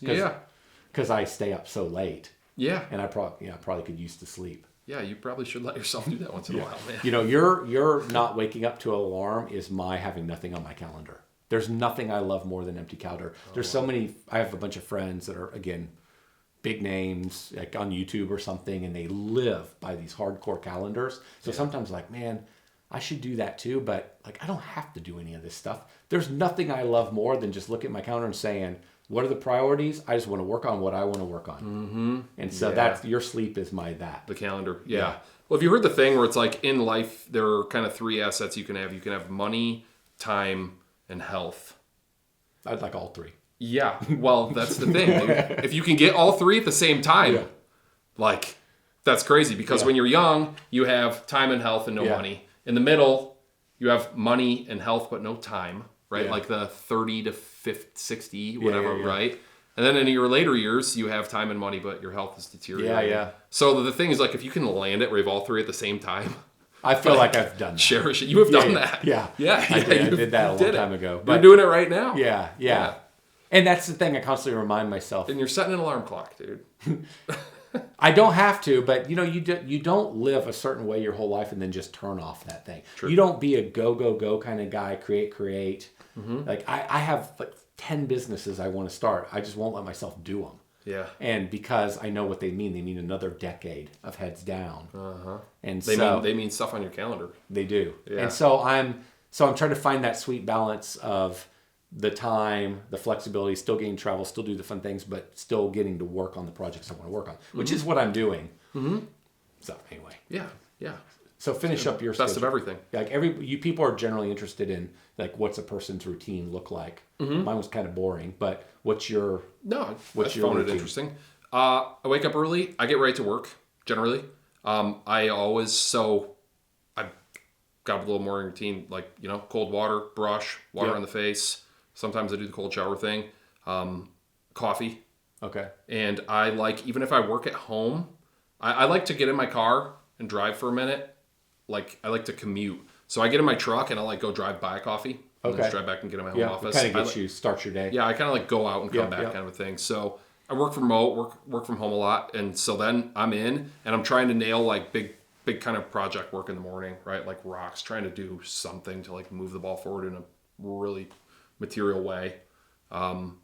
Deep work, you could say, right? And then now, my world now is meetings. I have just meetings kick off at 8 o'clock, 9 o'clock. It's like meetings. Dude, I'm the guy with the full calendar right now, right? We're jamming. But to get in the environment I'm in, like the level of like the tempo. You have to do that. Yeah, but it's exhilarating. It's like the testosterone, like the pain of hard work feels so good. The tempo at which we're moving right now is just absolutely unreal. for me anyway, right? It's no, more than I used like to. that world too. I like all these things. Yeah, I'm loving it. So, dude, I try to get protein in the morning. I count my macros right now. I feel really... Do you just do a shake, or what do you? A bar. A bar, okay. Yeah, I do a bar with my coffee. Like a David bar or a Lineage Provisions. Has bars now. So I'm counting my macros, which just makes me more mindful about what I eat, which I enjoy. I feel better when I'm paying attention to that. So I'm protein and coffee, deep work, meetings start, and then it's just meetings. And I try to stand up. I like walk on a treadmill. I'm trying to get my steps and just walk crush them. while you're on the meetings. Yeah. I got like the under the desk thing going or whatever. Yeah, exactly.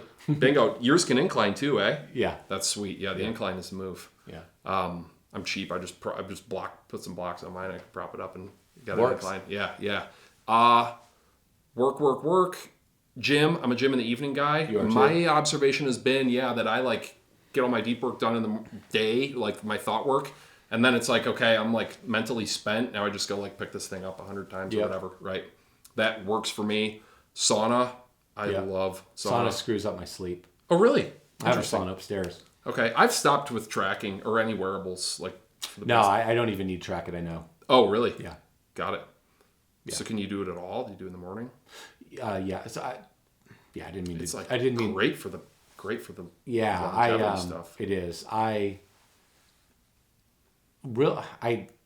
can't figure. I get so stimulated at night, and all my ideas happen. I've thought I need to shift my morning. The best I've ever felt was when I had a trainer, and I worked out first thing in the morning. It was like 6 a.m. It was miserable, and I ate a very hardcore routine. Like ate very strict, and I shifted all my stimulations to the morning. I think everything was better. Stimulants? Well, I can't deal with stimulants. I don't metabolize caffeine very well. I don't metabolize dopamine. I don't metabolize things very quickly. So a stimulant in my body stays in my body. I learned this through genetic testing, stays longer than normal. So I have to be careful. I see. And so that's just one of the reasons why I have a hard time sleeping at night, because any little stimulant will stimulate me longer than the normal person. And so then I can't sleep. Interesting. And so the sauna is a stimulant for me. It brings up your heart rate. If you think about for sure. Yeah, so if you think about quality sleep, the lower you can get your heart rate before bed, the better. 100%.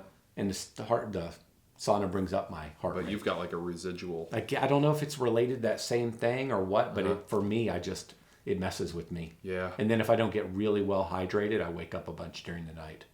So anyway, I got. Oh wow. Okay. So, yeah. See, I try to dehydrate before sleep so I don't wake up and pee.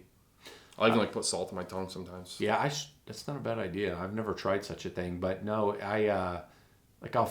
I work out hard that day and do sauna and don't hydrate enough, then I might, like, my legs might ache or something at night, or I might get a little bit of a headache or something. Oh, I see. And I think from dehydration. So, Sure. So to make sure that doesn't, I don't really have normally a problem with that, but to make sure that doesn't happen, I think I overhydrate, and then I got a different problem. Yeah, man. Yeah, so It's tough, isn't it? it is. It's like all these first world problems. I know. Like, Gosh, yeah. So I sauna and then hydrate. Or, yeah. I'm a fan of the sauna. I'm just it's kind of fallen out of my routine because it makes the most sense for me to do it at night, and I'm not doing If it. it screws up your sleep, though, I mean, that's a tough That's the most important sacrifice. thing, Yeah. Sleep's the most important thing. Yeah.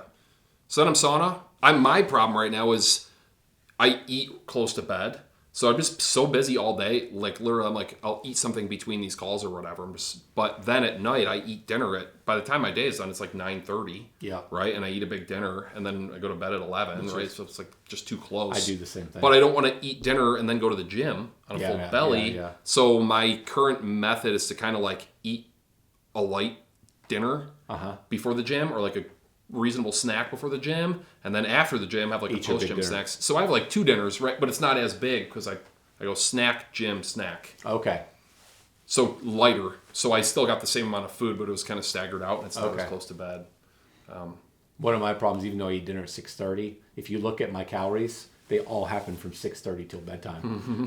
Because in the early part of the day, it's like I have a protein shake, and then I'll have something else protein related, and then I eat all my food at night. Mm-hmm. So, and I know it's like so many of these things, man. You know you shouldn't do them. They're so freaking hard to change the habit. I know. Like eating later in the evening. Yeah. The eating in the evening for me is tough.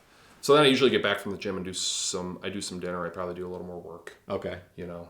Bust out the computer. And I found like so much value in like, what did I do today?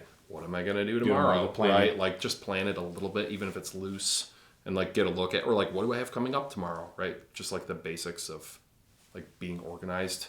I just find you can be so much more impactful if you're planning, right? Yeah. In my environment now. Well, no, I 100% right? agree. I totally love what you're saying though, that like white space just feels so good. Yeah, it feels good, but I still operate from these are the priorities. This is what needs to get done. Mm-hmm. And I find myself very dissatisfied with myself or frustrated when I'm not working on the higher value stuff and I let myself work on the more fun stuff. Mm-hmm. I fight the same thing everybody else fights. Mm-hmm. So even though I have the white space, I look at the white space, I feel like, oh, I'm going to get a bunch of stuff done.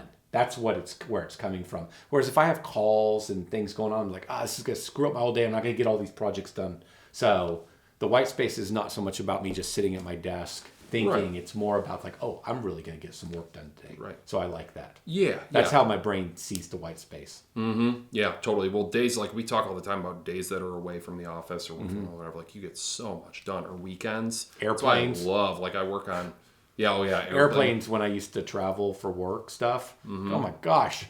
Yeah. I get all kinds of stuff No done. Interruptions. Yeah, you can crush. Yeah. Thing I've been doing now too is sometimes I'll take Saturday off and then I'll kind of like work Sunday or part of a part of Sunday because then Monday's not so jarring. That makes a lot. Right. Sense, So when it's the first day of the week for everybody else, like I'm already back in my tempo. Yep. That's a good idea. Which I used to be like Sunday was my off day. Yeah. Right. But then Monday you get like jerked back to life with everybody else. Now I'm kind of a day ahead of it. That's good. Yeah. Sunday had always been my off day. Never really worked on Sundays. Yeah. Always was mine until the past 6 months where I kind of adopted that Saturday move. Now it's like Friday night and then Saturday morning and like Saturday's more of an off day or like loose day for me. And Sunday is still like, sleep in a little bit, whatever, like go out for breakfast or whatever. Then I kind of get back into work and it's just gives me a head start on Monday. These days I've been working a bit on Sundays, but that's more because I got a kid at college and another kid that has a business. Like we don't need them. And then Tiffany are together all the time from traveling. Mm-hmm. And so she's like, you can do whatever you want. Mm-hmm. Yeah. We got a lot of time together. Mm-hmm. So, I might work a little bit on Sundays now for that reason. It's a different stage of life, but back in the day.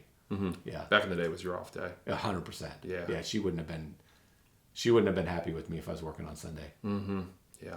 Yeah. I'm lucky in that regard. Hannah's super flexible and understanding, right? And she knows I'm in like a sprint mode. Yeah. This next few years for me is going to be. Yeah. You got to do what you got to do. Yeah. I think for Tiffany and I, a lot of it was kids, like the family thing. The kids brought in that element of course. Like I can see this next chapter of life without kids. Like she's not as uptight about. It's like she wasn't dealing with them all day. Mm-hmm. She's not tired. She doesn't want somebody to watch them. Mm-hmm. Like we travel a lot, so she still gets lots of time with me. Mm-hmm. She'd probably still say she wants more, but it's probably a different season of life as well. Yeah. What's next for you? Next for me right now is more of the same. I think the chapter I've moved into now is working again. Mm-hmm. City turf, 5 for 50. I'm going to take it serious. Mm-hmm. And then if anything Riley will let me help him with on every chat, I want to help him with that. Mm-hmm. But it's his business. But I'm here for like anything I can help you with. I've got a lot of experience in this area and I have a pretty big vision of where the future's going. And so like I can be of value there. Yeah. So those are really the only things I'm willing to do. I'll probably do, like I said, some roundtables, but I got other stuff I want to do, but I'm not going to let myself do anything else. Mm-hmm. Not right now. Yeah. And that's plenty. Yeah. It's a lot, man. So number one is City Turf. I had a marketing manager that it didn't work out. I need a new marketing manager for City Turf. And as soon as I find that person, it is going to free up a ton of my time. And so I can easily bounce between those different worlds with no problem once I get a little more help at City Turf. Mm-hmm. And that's what my future looks like. I'm not going to be CEO again. I just want to have a few different investments that I participate in. And I might eventually participate in a few other businesses, but I won't be CEO. I'll be there to help them move things forward, assist, open doors, capital. That's what my future looks like, but I won't run a thing again. Yeah. As much as I want to, I won't do it again because this version of life lets me stay the most stimulated doing multiple things, all in home services. I won't deviate from home services. Mm-hmm. I explored that and I decided I don't want to do it. But this lets me stay the most focused on the same problem, something in home services, whether it's across tech or coaching or service delivery or whatever the scenario might be, it's all similar. And so it's not, so I can maintain a level of focus, but that keeps me super stimulated. And that's what and then it also leaves me the flexibility to still be able to travel, do my car thing, do this other stuff that I like. Yeah. The investor seat, right? Yes. Yeah. But or maybe a chairman. Well, I'm more of like I want to be like an active investor. I want to be able to get my hands dirty and help. Yeah. I don't, just the idea of writing a check, I've decided that's not for me. And I want to, if I can have an influence, I don't need to own it. And I'm very much a personal, it's like, I don't need the credit and you can own it.